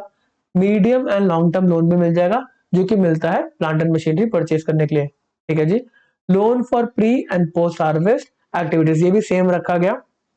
बस यहाँ पे जो अलग बात है कि कॉर्पोरेट फार्म वगैरह है, कॉर्पोरेट फार्मर्स है, तो वहां पे 4 करोड़ रुपीस की लिमिट है पर बोरोइंग एंटिटी की। इसके बाद 4 करोड़ रुपीस का लोन इनको मिल सकता है अगर इनका प्रोड्यूस पड़ा हुआ एग्रीकल्चर प्रोड्यूस या हाइपोथिकेट करते हैं या फिर प्लेज करते हैं। किस बेसिस पे? नेगोशिएबल वेयर हाउस रिसिप्ट की बेसिस पे। अगर नेगोशिएबल रिसिप्ट नहीं है, अदर देन कोई और वेयर हाउस की रिसिप्ट है, तो उस केस के अंदर मिलेगा 2.5 करोड़ रुपीस तक का लोन। ये लिमिट लगा दी गई, इतने तक का लोन पीएसएल रहेगा। इसके अलावा आप लोन दो बट उसको पीएसएल की कैटेगरी नहीं मिलेगी, पीएसएल नहीं माना जाएगा। ठीक है जी। तो यहाँ पे 12 मंथ्स के लिए आपको लोन मिल सकता है। उसके बाद जो फार्मर प्रोड्यूसर ऑर्गेनाइजेशन है, फार्मर प्रोड्यूसर कंपनी है, तो उनको फार्मिंग के रिस्पेक्ट में लोन मिल सकता है बट यहाँ पे कंडीशन लगाएगी कि उनका जो प्रोड्यूसर है वो ऑलरेडी बिका हुआ है प्री डिटरमाइंड प्राइस पे। जैसे कि मैकडॉनल्ड्स वगैरह है, तो ये आलू के रिस्पेक्ट में ना पहले से ही जो इनकी फार्मर प्रोड्यूसर बड़ी बड़ी कंपनीज है ना, उनसे कॉन्ट्रैक्ट कर लेती है कि आपको इतने आलू भेजने, इतने रुपए में भेजने हैं। तो यहाँ पर जो कंपनी उसको बना रही है, एग्रीकल्चर कर रही है, तो बोला कि आपको 10 करोड़ रुपीज तक का लोन मिल जाएगा। बट यहाँ पे हमें पता होना चाहिए कि आपका प्री डिटरमाइंड प्राइस पे वो ऑलरेडी बिकने वाला है। ठीक है जी। इसके बाद loan up to 10 crore rupees for the purpose of purchase of produce of member. अब देखो फार्मर प्रोड्यूसर ऑर्गेनाइजेशन के अंदर अलग अलग इंडिविजुअल फार्मर्स है, तो कह रहे हैं इस केस के अंदर अगर इस फार्मर प्रोड्यूसर ऑर्गेनाइजेशन को इन इंडिविजुअल फार्मर से सामान को परचेज करना है तो उसके लिए भी लोन मिल जाएगा। पैसा देना है ना परचेज करने के लिए, तो loan up to 10 crore rupees for purchase of produce of member. जो उनके एग्रीकल्चर के प्रोड्यूस है वो परचेज करने के लिए कंपनी को पैसे मिल जाएंगे, directly engage in the agriculture and allied activities. ठीक है। अगला पॉइंट आता है एग्रीकल्चर इंफ्रा रिस्पेक्ट में। इंफ्रा में अपने आप में बहुत ज्यादा पैसा लगता है पूरा इंफ्रा बनाने के लिए, तो यहाँ पे लिमिट दी गई 100 crore rupees per borrower from the banking system. यहाँ पे एक बैंक से बात नहीं चल रही, यहाँ पे बात चल रही पूरे बैंकिंग सिस्टम से। बैंकिंग सिस्टम से 100, ऊपर जो हमने पढ़ा था वो एक एक बोरोवर के रिस्पेक्ट पे था, एक एक बैंक के रिस्पेक्ट पे था। एग्रीकल्चर इंफ्रास्ट्रक्चर के अंदर जो लिमिट दी गई वो 100 crore rupees per borrower from the banking system है। ठीक है ना? ठीक है जी। अगर हम बात करें यहाँ पर 4 करोड़ रुपए तक का लोन दे दिया प्लेज और हाइपोथिकेशन के अंदर नेगोशिएबल वेयर हाउस रिसिप्ट में किसी एक पर्सन को, एक कंपनी को, तो ये पीएसएल हो जाएगा एक बैंक के लिए। आगे जाके वो किसी और बैंक से भी लोन ले सकता है, वहां पे भी लिमिट है, तो उसको भी पीएसएल की क्लासिफिकेशन होगी अगर अलग बैंक से जाके वो अलग नेगोशिएबल वेयर हाउस रिसिप्ट के ऊपर आपका लोन वगैरह लेता है। तो ठीक है ना? चलो समझ में आता है। यहाँ पर जो लिमिट लगाई गई वो पर बैंक के यहाँ पर पूरे बैंक के, सॉरी, जो यहाँ पे लिमिट लगाई 100 करोड़ रुपीस वो पूरे बैंकिंग सिस्टम की है। और यहाँ पे जो क्लासिफिकेशन है, जो लिमिट दी गई है वो इंडिविजुअल बैंक के रिस्पेक्ट में दे रखी है। ओके जी। अगला पॉइंट आता है एंसिलरी सर्विसेज का। तो यहाँ पे क्या बोला गया, स्टार्टअप अगर कोई है जो इस particular agriculture and allied services में काम कर रहा है तो उसको 50 करोड़ रुपीस तक अगर लोन मिल रहा है तो वो पीएसएल में क्लासिफाई होगा। स्टार्टअप्स के केस में ऐसे 50 करोड़ रुपीस की लिमिट दी गई है। उसके साथ साथ अगर आप फूड या एग्रो प्रोसेसिंग की इंडस्ट्री के अंदर है वो सर्विसेज दे रहे हैं तो यहाँ पे एग्रीगेट सैंक्शन लिमिट हो सकती है बैंकिंग सिस्टम से फिर से 100 करोड़ रुपीस, यहाँ तक आपका पीएसएल रहेगा। एक्सपोर्ट्स अगर आप कर रहे हैं एग्रीकल्चर सेक्टर में, यहाँ पे एक्सपोर्ट्स ना मानते, एक्सपोर्ट्स की अलग कैटेगरी भी है, तो कह रहे उसको हम एग्रीकल्चर कैटेगरी में मान लेंगे। Export credit to the agriculture sector, उसको एंसिलरी सर्विस के अंदर मान लिया जाएगा। उसके लिए भी आपको पैसा मिल जाएगा। प्री शिपमेंट पोस्ट शिपमेंट जो भी एक्टिविटीज होती है ना, उसके लिए आपको सारा का सारा पैसा मिल जाएगा। इसके बाद अगर आप ये लोन नहीं बांट पाते एग्रीकल्चर सेक्टर के अंदर, तो जो आउटस्टैंडिंग आपका नहीं बांट पाए उतना पैसा आप जमा कर सकते हैं रूरल इंफ्रास्ट्रक्चर डेवलपमेंट फंड, जो कि नबार्ड मेंटेन करता है, ठीक है ना। तो फिर नबार्ड अपने आप एग्रीकल्चर सेक्टर के अंदर अपनी फंडिंग वगैरह वो देख लेगा। ये किस लिए आपको जमा करना है, अगर आपका प्रायोरिटी सेक्टर के अंदर शॉर्टफॉल होगा तो पैसा आप यहाँ पे आके जमा कर देंगे, ठीक है जी। अगला पॉइंट आता है lending by banks to NBFC and MFIs for on lending in agriculture. अब यहाँ पे बैंक्स कह रहे हैं कि देखो हम डायरेक्टली लेंड नहीं कर रहे, बट हम पैसा एनबीएफसी या फिर एमएफआई माइक्रो फाइनेंस इंस्टीट्यूशन है उनको प्रोवाइड कर रहे हैं, और ये आगे लेंड कर रहे हैं, ऑन लेंडिंग हो रही है एग्रीकल्चर के अंदर। तो जो बैंक्स यहाँ पे पैसा दे रहे हैं एनबीएफसी या एमएफआई को, वो क्या एग्रीकल्चर में क्लासिफाई होगा और वो लिमिट्स के अंदर आएगा एग्रीकल्चर पीएसएल के अंदर। तो आंसर है यस। तो यहाँ पे क्या बोला, bank credit extended to registered non-banking financial company, microfinance institution and other MFIs which are member of Reserve Bank of India recognized self-regulatory organization for the sector for on lending to the individuals। कह रहे अगर individuals के लिए on lending करा जा रहा है, bank पैसा दे रहा है MFI को और वो आगे इंडिविजुअल को दे रहा है, and also to the member of self-help group and JLG will be eligible to categorization as priority sector advance। कह रहे इस केस में बैंक का हम एडवांस मान लेंगे कि प्रायोरिटी सेक्टर एडवांस है। यहाँ पहले एनबीएफसी को दे रहा है और एनबीएफसी आगे इंडिविजुअल को दे रहा है एग्रीकल्चर के काम के लिए, ठीक है। Bank credit to registered NBFC other than MFI. क्या एमएफआई की बात तो ऊपर होगी ना, तो यहाँ पे ऑन लेंडिंग हो रही है इंडिविजुअल को, यहाँ पे लिखा अदर देन एमएफआई। एमएफआई कर सकता है लेंडिंग इंडिविजुअल को, अगर एमएफआई नहीं है माइक्रो फाइनेंस इंस्टीट्यूशन के अलावा कोई एनबीएफसी है, तो उस केस के अंदर ऑन लेंडिंग के अंदर टर्म लेंडिंग एलिजिबल है। टर्म लेंडिंग मतलब कुछ टाइम के लिए आप लेंडिंग कर रहे हैं, under the agriculture will be eligible for PSL classification up to, यहाँ पे लिमिट दे दी 10 लाख रुपीस पर बोरोवर। तो एग्रीकल्चर के अंदर ढेर सारे लिमिट्स आई और सारे के सारे आपके एग्जामिनेशन के लिए बहुत ही इंपॉर्टेंट है, 2 बार कम से कम रीड करके जाएंगे एग्जामिनेशन से पहले। हम ऐसा करते हैं कि हर एक सेक्टर के रिस्पेक्ट में एक डिफरेंट लेक्चर ले लेते हैं। तो यहाँ पे एग्रीकल्चर वाले पार्ट को समाप्त करते हैं, मिलेंगे आपसे अगले पार्ट में एमएसएमई के बारे में डिस्कशन करने के लिए। ओके, मिलते हैं नेक्स्ट वीडियो में। हेलो एवरीवन, अभी आप और मैं डिस्कस कर रहे हैं प्रायोरिटी सेक्टर लेंडिंग के टारगेट्स के बारे में, जिसमें हम एग्रीकल्चर के बारे में पढ़ के आ चुके हैं। टोटल 8 कैटेगरीज थी, जिसमें एग्रीकल्चर को हमने पढ़ लिया। इस सेशन के अंदर हम 3 कैटेगरीज के बारे में पढ़ेंगे, एक एमएसएमई, दूसरा एक्सपोर्ट क्रेडिट और तीसरा एजुकेशन के रिस्पेक्ट में क्या यहाँ पे पीएसएल की गाइडलाइंस बोलती है। तो पहला एमएसएमई का सेक्टर आता है, जिसके अंदर सबसे पहले हम एक बार फिर से डेफिनेशन को पढ़ेंगे, जो कि कॉम्पोजिट क्राइटेरिया है कि एक एंटरप्राइज को आप माइक्रो, स्मॉल या मीडियम एंटरप्राइज कब क्लासिफाई करेंगे। तो यहाँ पर जो कॉम्पोजिट क्राइटेरिया है उसके अंदर 2 बातों को देखा जाता है एक साथ, एक investment in plant and machinery and साथ में टर्नओवर कितना है एक एंटिटी का, उसकी investment in plant and machinery कितनी है, उसका टर्नओवर कितना है। यहाँ पर अगर एक एंटिटी की investment in plant and machinery 2.5 crore rupees तक है एंड उसका टर्नओवर 10 करोड़ रुपीस तक है, तो उसको माइक्रो एंटरप्राइज बोला जाएगा। अच्छा, वैसे अगर हम बात करें ये माइक्रो, स्मॉल और मीडियम एंटरप्राइज पर क्लासिफिकेशन क्यों करी जा रही है, तो गवर्नमेंट अलग अलग लेवल की एंटरप्राइज के लिए अलग अलग टाइप से स्कीम्स लेकर आती है बेनिफिट प्रोवाइड करने के लिए, इसलिए क्लासिफिकेशन करी गई, ठीक है ना। तो माइक्रो एंटरप्राइज के केस के अंदर अगर आप छोटी एंटरप्राइज हो, माइक्रो एंटरप्राइज हो, तो आपकी investment in plant and machinery हो सकती है 2.5 करोड़ रुपीस तक और आपकी टर्नओवर हो सकती है 10 करोड़ रुपीस तक, तब आपको माइक्रो एंटरप्राइज बोला जाएगा। वहीं अगर आपकी investment in plant and machinery 25 crore rupees तक है एंड आपका टर्नओवर 100 करोड़ रुपीस तक है, तब आपको स्मॉल एंटरप्राइज बोला जाएगा। वहीं आपकी investment in plant and machinery 125 crore rupees तक है एंड आपका टर्नओवर 500 करोड़ रुपीस तक है, तब आपको मीडियम एंटरप्राइज बोला जाएगा। इसको याद करने का तरीका मैं आपको ऑलरेडी बता चुका हूं। अब एमएसएमई के रिस्पेक्ट में किन टाइप के लोन को एमएसएमई की पीएसएल के बारे में मतलब क्वालिफाई कर रखा है, तो micro, small and medium enterprise के रिस्पेक्ट में कह रहे कि जो भी लोन दिए जाएंगे एमएसएमई सेक्टर को वो क्वालिफाई हो जाएंगे एज प्रायोरिटी सेक्टर लेंडिंग। इसके अंदर स्टार्टअप्स के रिस्पेक्ट में एक लिमिट लगाई गई है। तो यहाँ पे स्टार्टअप के रिस्पेक्ट में हमने पहले भी पढ़ा था, 50 करोड़ रुपीस का अगर लोन दिया जाता है तो वो एलिजिबल होगा, 50 करोड़ रुपीस तक का लोन दिया जाता है। इससे ऊपर लोन देंगे तो वो लोन तो है बट वो प्रायोरिटी सेक्टर लेंडिंग में नहीं माना जाएगा, ठीक है जी। ये स्टार्टअप को किस लिए दे रहे हैं, आप किसी भी क्या कहते हैं एंटिटी में क्लासिफाई हो जाए, माइक्रो, स्मॉल या मीडियम एंटरप्राइज, 50 करोड़ रुपीस तक का लोन अगर स्टार्टअप को मिल रहा है तो उस केस में उसको पीएसएल क्लासिफाई कर दिया जाएगा। स्टार्टअप की बात करें तो यहाँ पे डिपिट एक प्लेटफॉर्म है, तो वो आपको स्टार्टअप की डेफिनेशन देता है, अभी हम वो नहीं पढ़ते। चलो अगला आता है factoring transaction.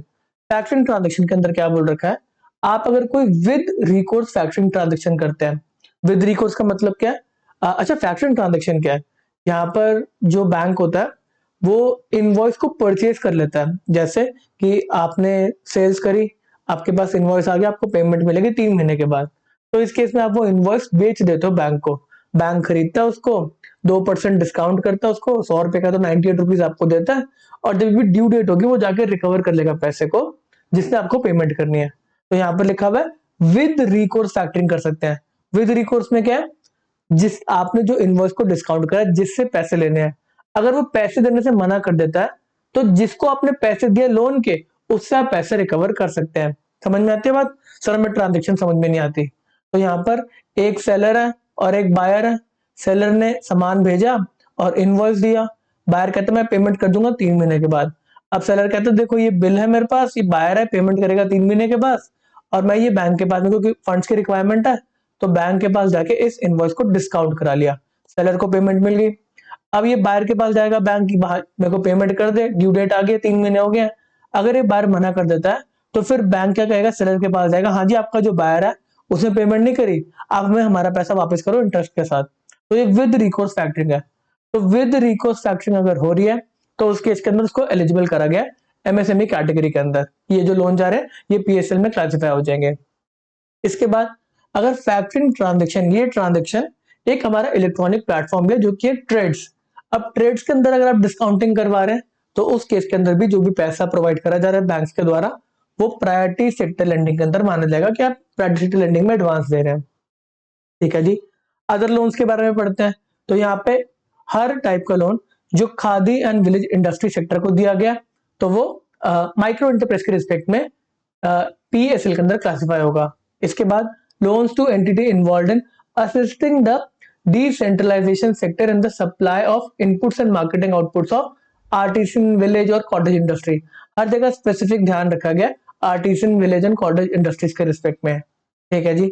Loans to cooperative of producers in decentralise sectors, मतलब डिसेंट्रलाइज मतलब एक जगह मिलकर काम नहीं कर रहे, डिसेंट्रलाइज सेक्टर्स है सारे, मतलब इंडिविजुअल लेवल पे अपना काम कर रहा है। तो यहाँ पे आर्टिसंस हो गए, विलेज हो गए, कोऑपरेटिव तो बना लिया उन्होंने मिलके, बट है मतलब वो अलग अलग ही काम कर रहे हैं। तो यहाँ पे artisan village and cottage industries वाले इन सबको आप लोन प्रोवाइड कर सकते हैं, इसको एमएसएमई के अंदर क्लासिफाई करा जाएगा। Export credit to MSME sector. अब यहाँ पे अगर एक्सपोर्ट्स का आप क्रेडिट प्रोवाइड कर रहे हैं तो क्या वो एक्सपोर्ट वाले हेड में पीएसएल क्लासिफाई होगा या एमएसएमई सेक्टर के अंदर? तो अगर जिस पर्टिकुलर एंटिटी के रिस्पेक्ट में आप एक्सपोर्ट क्रेडिट प्रोवाइड कर रहे हैं अगर वो एमएसएमई में क्लासिफाई होती है तो उस क्रेडिट को आप एमएसएमई का क्रेडिट मानेंगे, ना कि एक्सपोर्ट्स का। समझ में आती है बात? आप एग्रीकल्चर सेक्टर में, आप एमएसएमई सेक्टर में, अगर आप यहां से एक्सपोर्ट्स कर रहे हैं तो इसको एक्सपोर्ट्स के पीएसएल में ना मानते हुए इसको एग्रीकल्चर और एमएसएमई के रिस्पेक्टिव जो आपको पीएसएल के टारगेट्स दे रखे हैं, पीएसएल की कैटेगरीज दे रखी है, आपको उसमें क्लासिफाई करना है। ठीक है जी। ओके जी। Loan by banks to non banking financial companies, MFI micro finance institution. तो यहाँ पे माइक्रो फाइनेंस इंस्टीट्यूशन अगर ऑन लेंडिंग करता है एमएसएमई सेक्टर पे तो बैंक जो एमएफआई को, non banking finance company micro finance institution है, उनको पैसा दे रहा है, वो आगे ऑन लेंडिंग कर रहा है एमएसएमई सेक्टर के अंदर, तो बैंक जो पहले पैसा दे रहा है उसको प्रायोरिटी सेक्टर लेंडिंग मान लिया जाएगा। ठीक है जी। ऐसे ही अगर कोई एनबीएफसी है जो अदर देन एमएफआई है, अगर माइक्रो फाइनेंस इंस्टीट्यूशन वाली एनबीएफआई है तो वो हमेशा माइक्रो फाइनेंस का लोन ही देगी। इसके अलावा अगर कोई और एनबीएफसी जो एमएफआई नहीं है तो वो भी ऑन लेंडिंग कर सकते हैं। उसके अंदर बस लिमिट लगाई गई है माइक्रो एंड स्मॉल एंटरप्राइज के रिस्पेक्ट में कि ये 20 लाख रुपए पर बोरोवर तक ऑन लेंडिंग कर सकते हैं।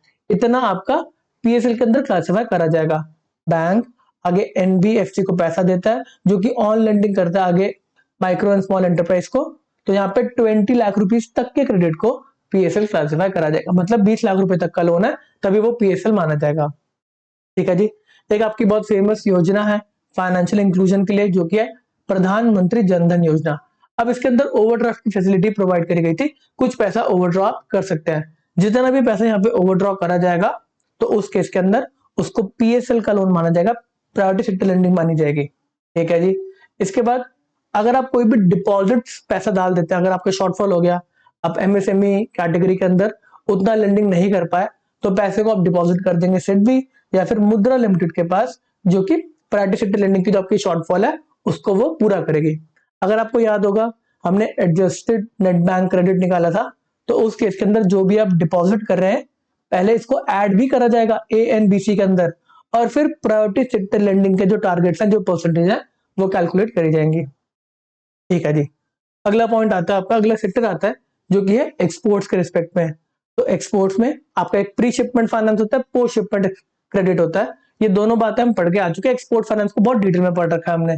तो प्री शिपमेंट के अंदर आपका सामान भेजने से पहले जो बनाने का खर्चा है उसको फाइनेंस करा जाता है, और जब आपका सामान शिप हो जाता है तो उस केस के अंदर जो बिल्स होते हैं आपके उनको डिस्काउंट करा जाता है।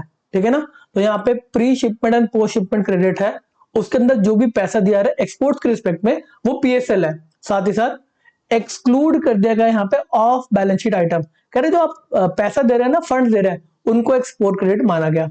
इसके साथ साथ export credit to agriculture and MSME, बात आगे एग्रीकल्चर है या फिर एमएसएमई के अंदर ये भी तो एक्सपोर्ट्स कर सकते हैं। तो कह रहे shall be eligible for classification as PSL in the respective category, मतलब इसको एमएसएमई या फिर एग्रीकल्चर सेक्टर के अंदर आप क्लासिफाई करेंगे as PSL lending. Export credit other than that classified under agriculture MSME, अगर कोई और इंडस्ट्री है जो कि एक्सपोर्ट्स कर रही है तो सिर्फ उसी को एक्सपोर्ट्स की कैटेगरी के अंदर माना जाएगा। एमएसएमई जो एक्सपोर्ट कर रही है वो एमएसएमई सेक्टर की लेंडिंग के अंदर उसकी परसेंटेज को इंक्लूड करा जाएगा। वो एमएसएमई का प्रायोरिटी सेक्टर लेंडिंग का लोन है, ना कि एक्सपोर्ट्स का। एग्रीकल्चर वाले अगर अपने एग्रीकल्चर प्रोड्यूस को एक्सपोर्ट करते हैं तो वो एक्सपोर्ट क्रेडिट की लिमिट में नहीं आएगी, वो एग्रीकल्चर की जो लिमिट है पीएसएल की उसके अंदर वो आएगी, उस पर कंसिडर करा जाएगा। चलो, इसके बाद लिमिट दी गई है। अब एक्सपोर्ट क्रेडिट के अंदर एक मैक्सिमम लिमिट दी गई कि कितना तक पैसा आप ये एक्सपोर्ट क्रेडिट में दे सकते हो पीएसएल की क्लासिफिकेशन के लिए। हर जगह मेजॉरिटी जगह हमने मिनिमम लिमिट पढ़ी है, बट यहाँ पे बोला गया एक मैक्सिमम लिमिट हम आपको दे रहे हैं कि एक्सपोर्ट क्रेडिट में कितना पैसा प्रोवाइड करा जा सकता है जिसको हम पीएसएल मानेंगे। क्या लिखा, कोई डोमेस्टिक बैंक है, स्मॉल फाइनेंस बैंक है, यूसीबी है, तो यहाँ पे लिखा गया incremental export credit over corresponding date of preceding year. ठीक है ना, पहले से कितना ज्यादा आपने एक्सपोर्ट क्रेडिट दिया, अप टू 2% ऑफ एएनबीसी और credit equivalent of balance sheet exposure whichever is higher, subject to, यहाँ पे 2% की लिमिट बना दी कि इंक्रीमेंटल एक्सपोर्ट जितना हो रहा है ये भी लिमिटेड है आपका 2% ऑफ एएनबीसी और सीईओ बीएससी। यहाँ पर भी एक और लिमिट दी साथ में कि sanction limit 50 crore rupees per borrower से ज्यादा नहीं हो सकती। बोरोवर पे भी लिमिट लगा दी और पूरे बैंक के ऊपर भी लिमिट लगा दी। एक तो बोरोवर 50 करोड़ रुपीस से ऊपर की सैंक्शन लिमिट वाला नहीं होना चाहिए, और दूसरा एक्सपोर्ट के अंदर कितना पीएसएल मान सकते हैं, तो उस पर लिमिट है कि मैक्सिमम 2% ऑफ एएनबीसी इंक्रीमेंटल क्रेडिट जो लोन दिया रहा है वो 2% से ज्यादा, एएनबीसी के 2% से ज्यादा आप पीएसएल में कंसिडर नहीं करेंगे, उतने तक ही पीएसएल आप मान सकते हैं। फॉरेन बैंक है विद 20 ब्रांचेस एंड अबव है, तो यहाँ पर इंक्रीमेंटल एक्सपोर्ट क्रेडिट हो सकता है जिसमें भी लिमिट लगाई गई up to 2% of ANBC and CEO BSC whichever is higher. मुद्दे की बात है फॉरेन बैंक जिसके 20 ब्रांचेस से लेस है उसमें हम ऑलरेडी पढ़ के आ चुके हैं कि एक्सपोर्ट क्रेडिट हो सकता है अप टू 32% ऑफ एएनबीसी और CEO BSC whichever is higher.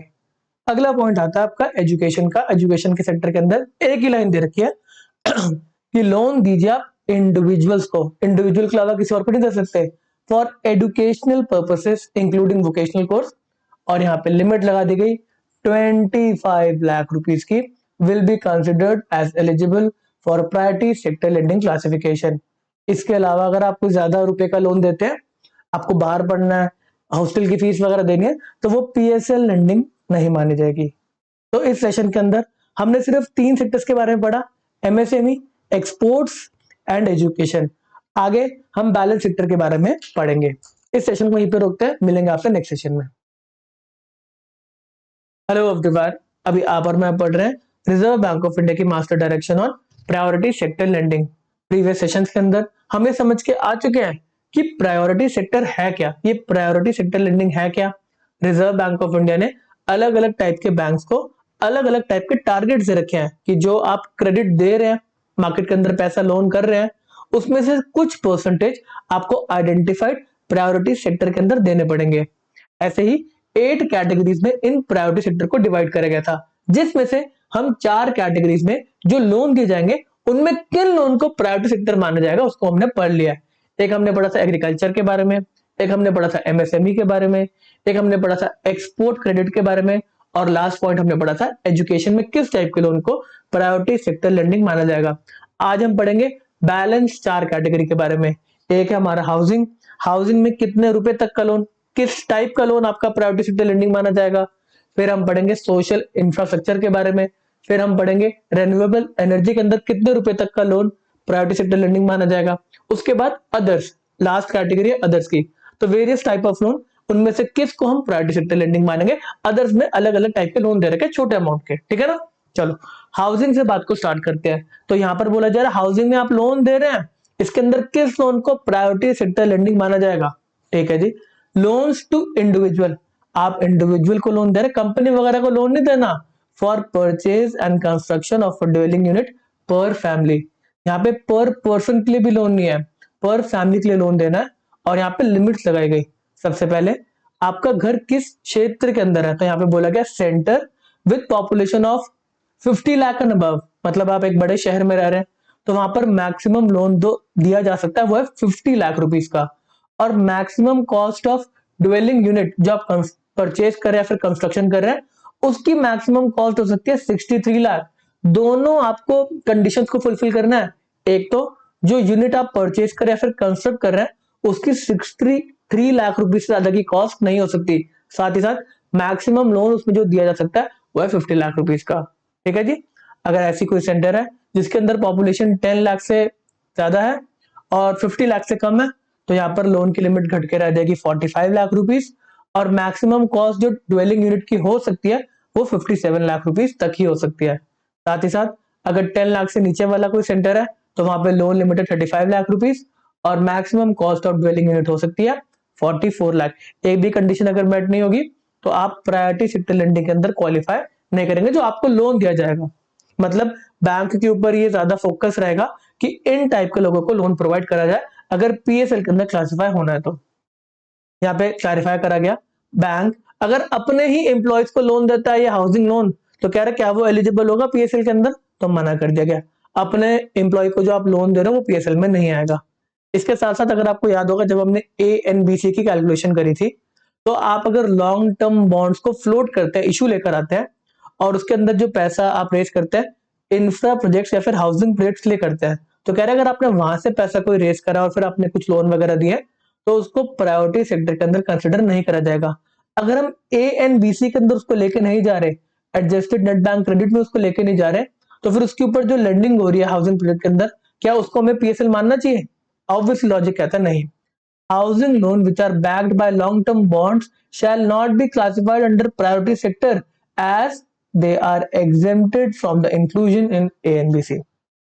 चलो ये तो परचेज एंड कंस्ट्रक्शन की बात होगी। ऐसे ही काफी लोग रिपेयर्स के लिए लोन लेते हैं। रिपेयर्स करवाना अपने आप में बहुत बड़ा काम होता है, घर तो पहले का बना होता है बट रिपेयर में भी खर्चा आता है, तो यहाँ पे रिपेयर्स के बारे में भी लोन का एक लिमिट बना रखा है। जो सेंटर्स है जिनकी पॉपुलेशन 50 लाख से ज्यादा है, 50 लाख या उससे ज्यादा है, तो उस केस में रिपेयर का पैसा दे सकते हैं, लोन दे सकते हैं 15 lakh rupees. Maximum cost of dwelling unit उतनी ही रहेगी। इंटेंशन वही है, महंगा घर के लिए लोन नहीं दे रहे। 63 लाख रुपीस तक का घर है तो उसमें 15 लाख रुपीस तक का आप लोन ले लो जिसको आप रिपेयर्स में लगा दो। वही वो सेंटर्स है जिसमें पॉपुलेशन 10 लाख से ज्यादा है बट 50 लाख से कम है, तो यहाँ पे 12 लाख रुपीस तक का लोन मिल सकता है। Maximum cost of dwelling unit हो सकती है 57 लाख रुपीस की। Centres with population of below 10 lakh rupees, तो वहां पे 10 लाख रुपए तक का लोन दिया जा सकता है। मैक्सिमम कॉस्ट जो ड्वेलिंग यूनिट की हो सकती है वो है 44 लाख रुपीस।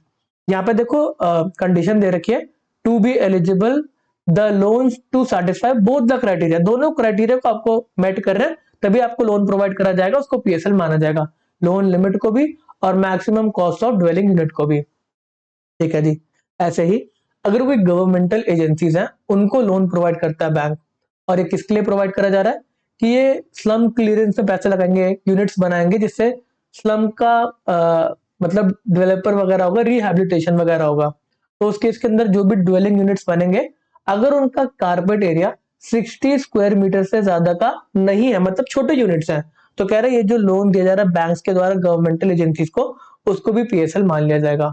इसके साथ साथ अगर बैंक पैसा देता है गवर्नमेंट एजेंसी नहीं, अगर कोई अफोर्डेबल हाउसिंग प्रोजेक्ट है और उस केस के अंदर at least 50% of FAR FSI for the units with carpet area of not more than 60 square metre, मतलब जो कंस्ट्रक्शन हो रही है ना, आपका एफएआर होता है कि कितना आप कंस्ट्रक्शन करें, कितना आपका मतलब कंस्ट्रक्शन कितने यूनिट्स वगैरह बन रहा है, वो सारा फ्लोर एरिया निकल कर आता है।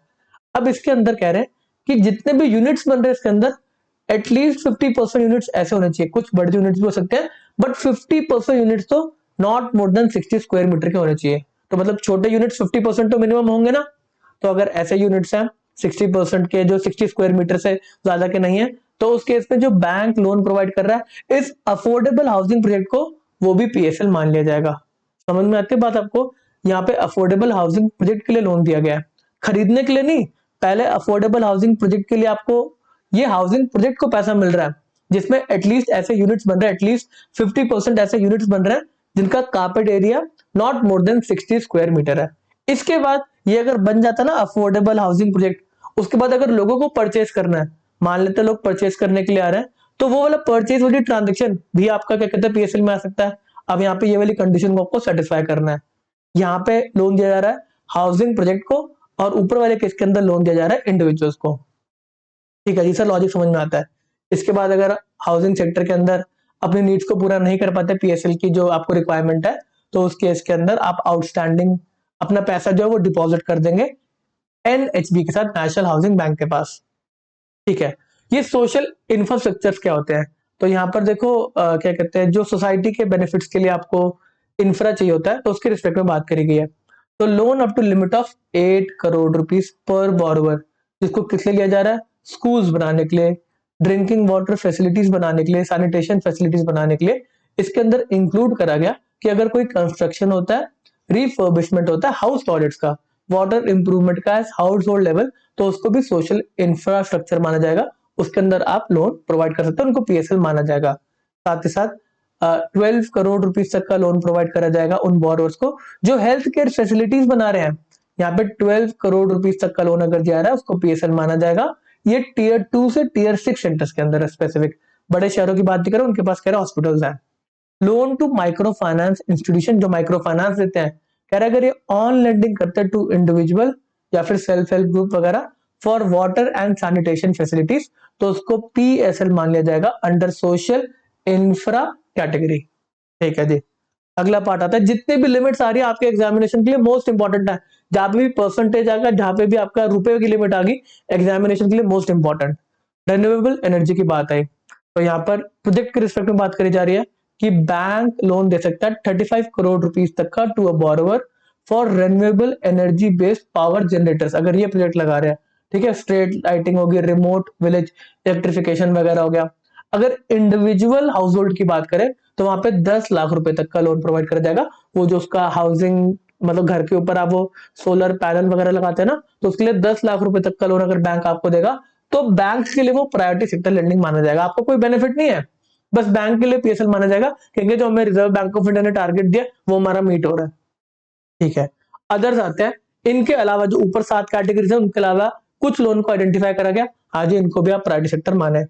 Loans not exceeding 2 lakh rupees provided by banks to self help group या फिर joint liability group for activities other than agriculture. देखो एग्रीकल्चर और एमएसएमई तो ऑलरेडी आपका कवर्ड है ऊपर वाले स्पेसिफिक कैटेगरीज के अंदर। कह रहे इसके अलावा अगर कोई लोन प्रोवाइड करा जा रहा है ना सोशल नीड्स को पूरा करने के लिए, construction and repair of house के लिए, कंस्ट्रक्शन ऑफ टॉयलेट्स के लिए, तो कह रहा है उसको भी आप प्रायोरिटी सेक्टर लेंडिंग मानेंगे। ठीक है ना, एमएसएमई एग्रीकल्चर तो ऊपर कवर हो गया था जो सेल्फ हेल्प ग्रुप और जॉइंट लाइबिलिटी ग्रुप को दे रहा था, बट यहाँ पे बोल रहे हैं कि सोशल नीड इनको रिपेयर्स वगैरह करवाने मिलके, तो यहाँ पर भी बोला कि 2 लाख रुपीस तक का लोन आप दे सकते हैं।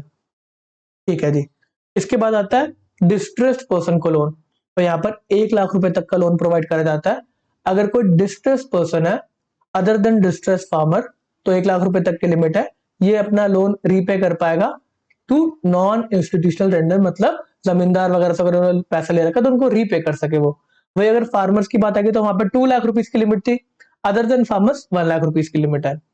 Loan sanction to state sponsored organisation.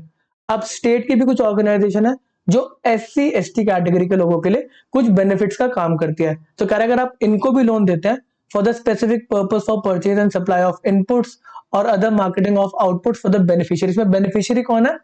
कहीं ना कहीं schedule caste and schedule tribe के लोग। तो कह रहे इनको अगर आप लोन देते हैं ना स्टेट स्पॉन्सर्ड ऑर्गेनाइजेशन को, तो वो भी PSL में क्लासिफाई हो जाएगा। इसके बाद स्टार्टअप्स की बात आती है, तो हर एक स्टार्टअप को सपोर्ट करने की बात करेगी PSL के अंदर। कह रहे इनको 50 करोड़ रुपए तक का लोन आप दे दो। ये other than agriculture MSME, agriculture MSME के लिए तो अलाउ कर रखा है। इसके अलावा कोई भी स्टार्टअप आता है जो 50 करोड़ रुपए तक का लोन मांगता है, बोलो जी हाँ जी, अदर्स के अंदर हमने कवर कर दिया। स्टार्टअप को 50 करोड़ रुपए तक का लोन दो, PSL के अंदर क्लासिफाई हो जाएगा। तो यहाँ पे कहीं ना कहीं बैंक्स को थोड़ा सा पुश करा गया कि स्टार्टअप्स आते हैं सीधा मना मत कर दो कि आपकी तो कोई बैलेंस शीट नहीं, आपका कोई प्रॉफिट एंड लॉस नहीं है, आपको कोई वर्क एक्सपीरियंस नहीं है। यहाँ पर अगर लेंडिंग होगी तो कहीं ना कहीं आपके टारगेट्स इजीली मीट हो जाएंगे। 50 करोड़ रुपए तक की लिमिट दी है। तो यहाँ पर हमने ढेर सारी बातों को कवर कर लिया, सारे के सारे टारगेट्स को हमने पढ़ लिया। आगे कुछ मिसलेनियस बातें हैं जिसको हम एक सेपरेट सेशन के अंदर कवर करेंगे। मिसलेनियस बातें क्या है प्रायोरिटी सेक्टर लेंडिंग के टारगेट्स के अंदर। इस सेशन को यहीं पे समाप्त करते हैं, मिलेंगे आपसे एक लास्ट मिसलेनियस सेक्शन के लेक्चर में। Okay tata bye bye.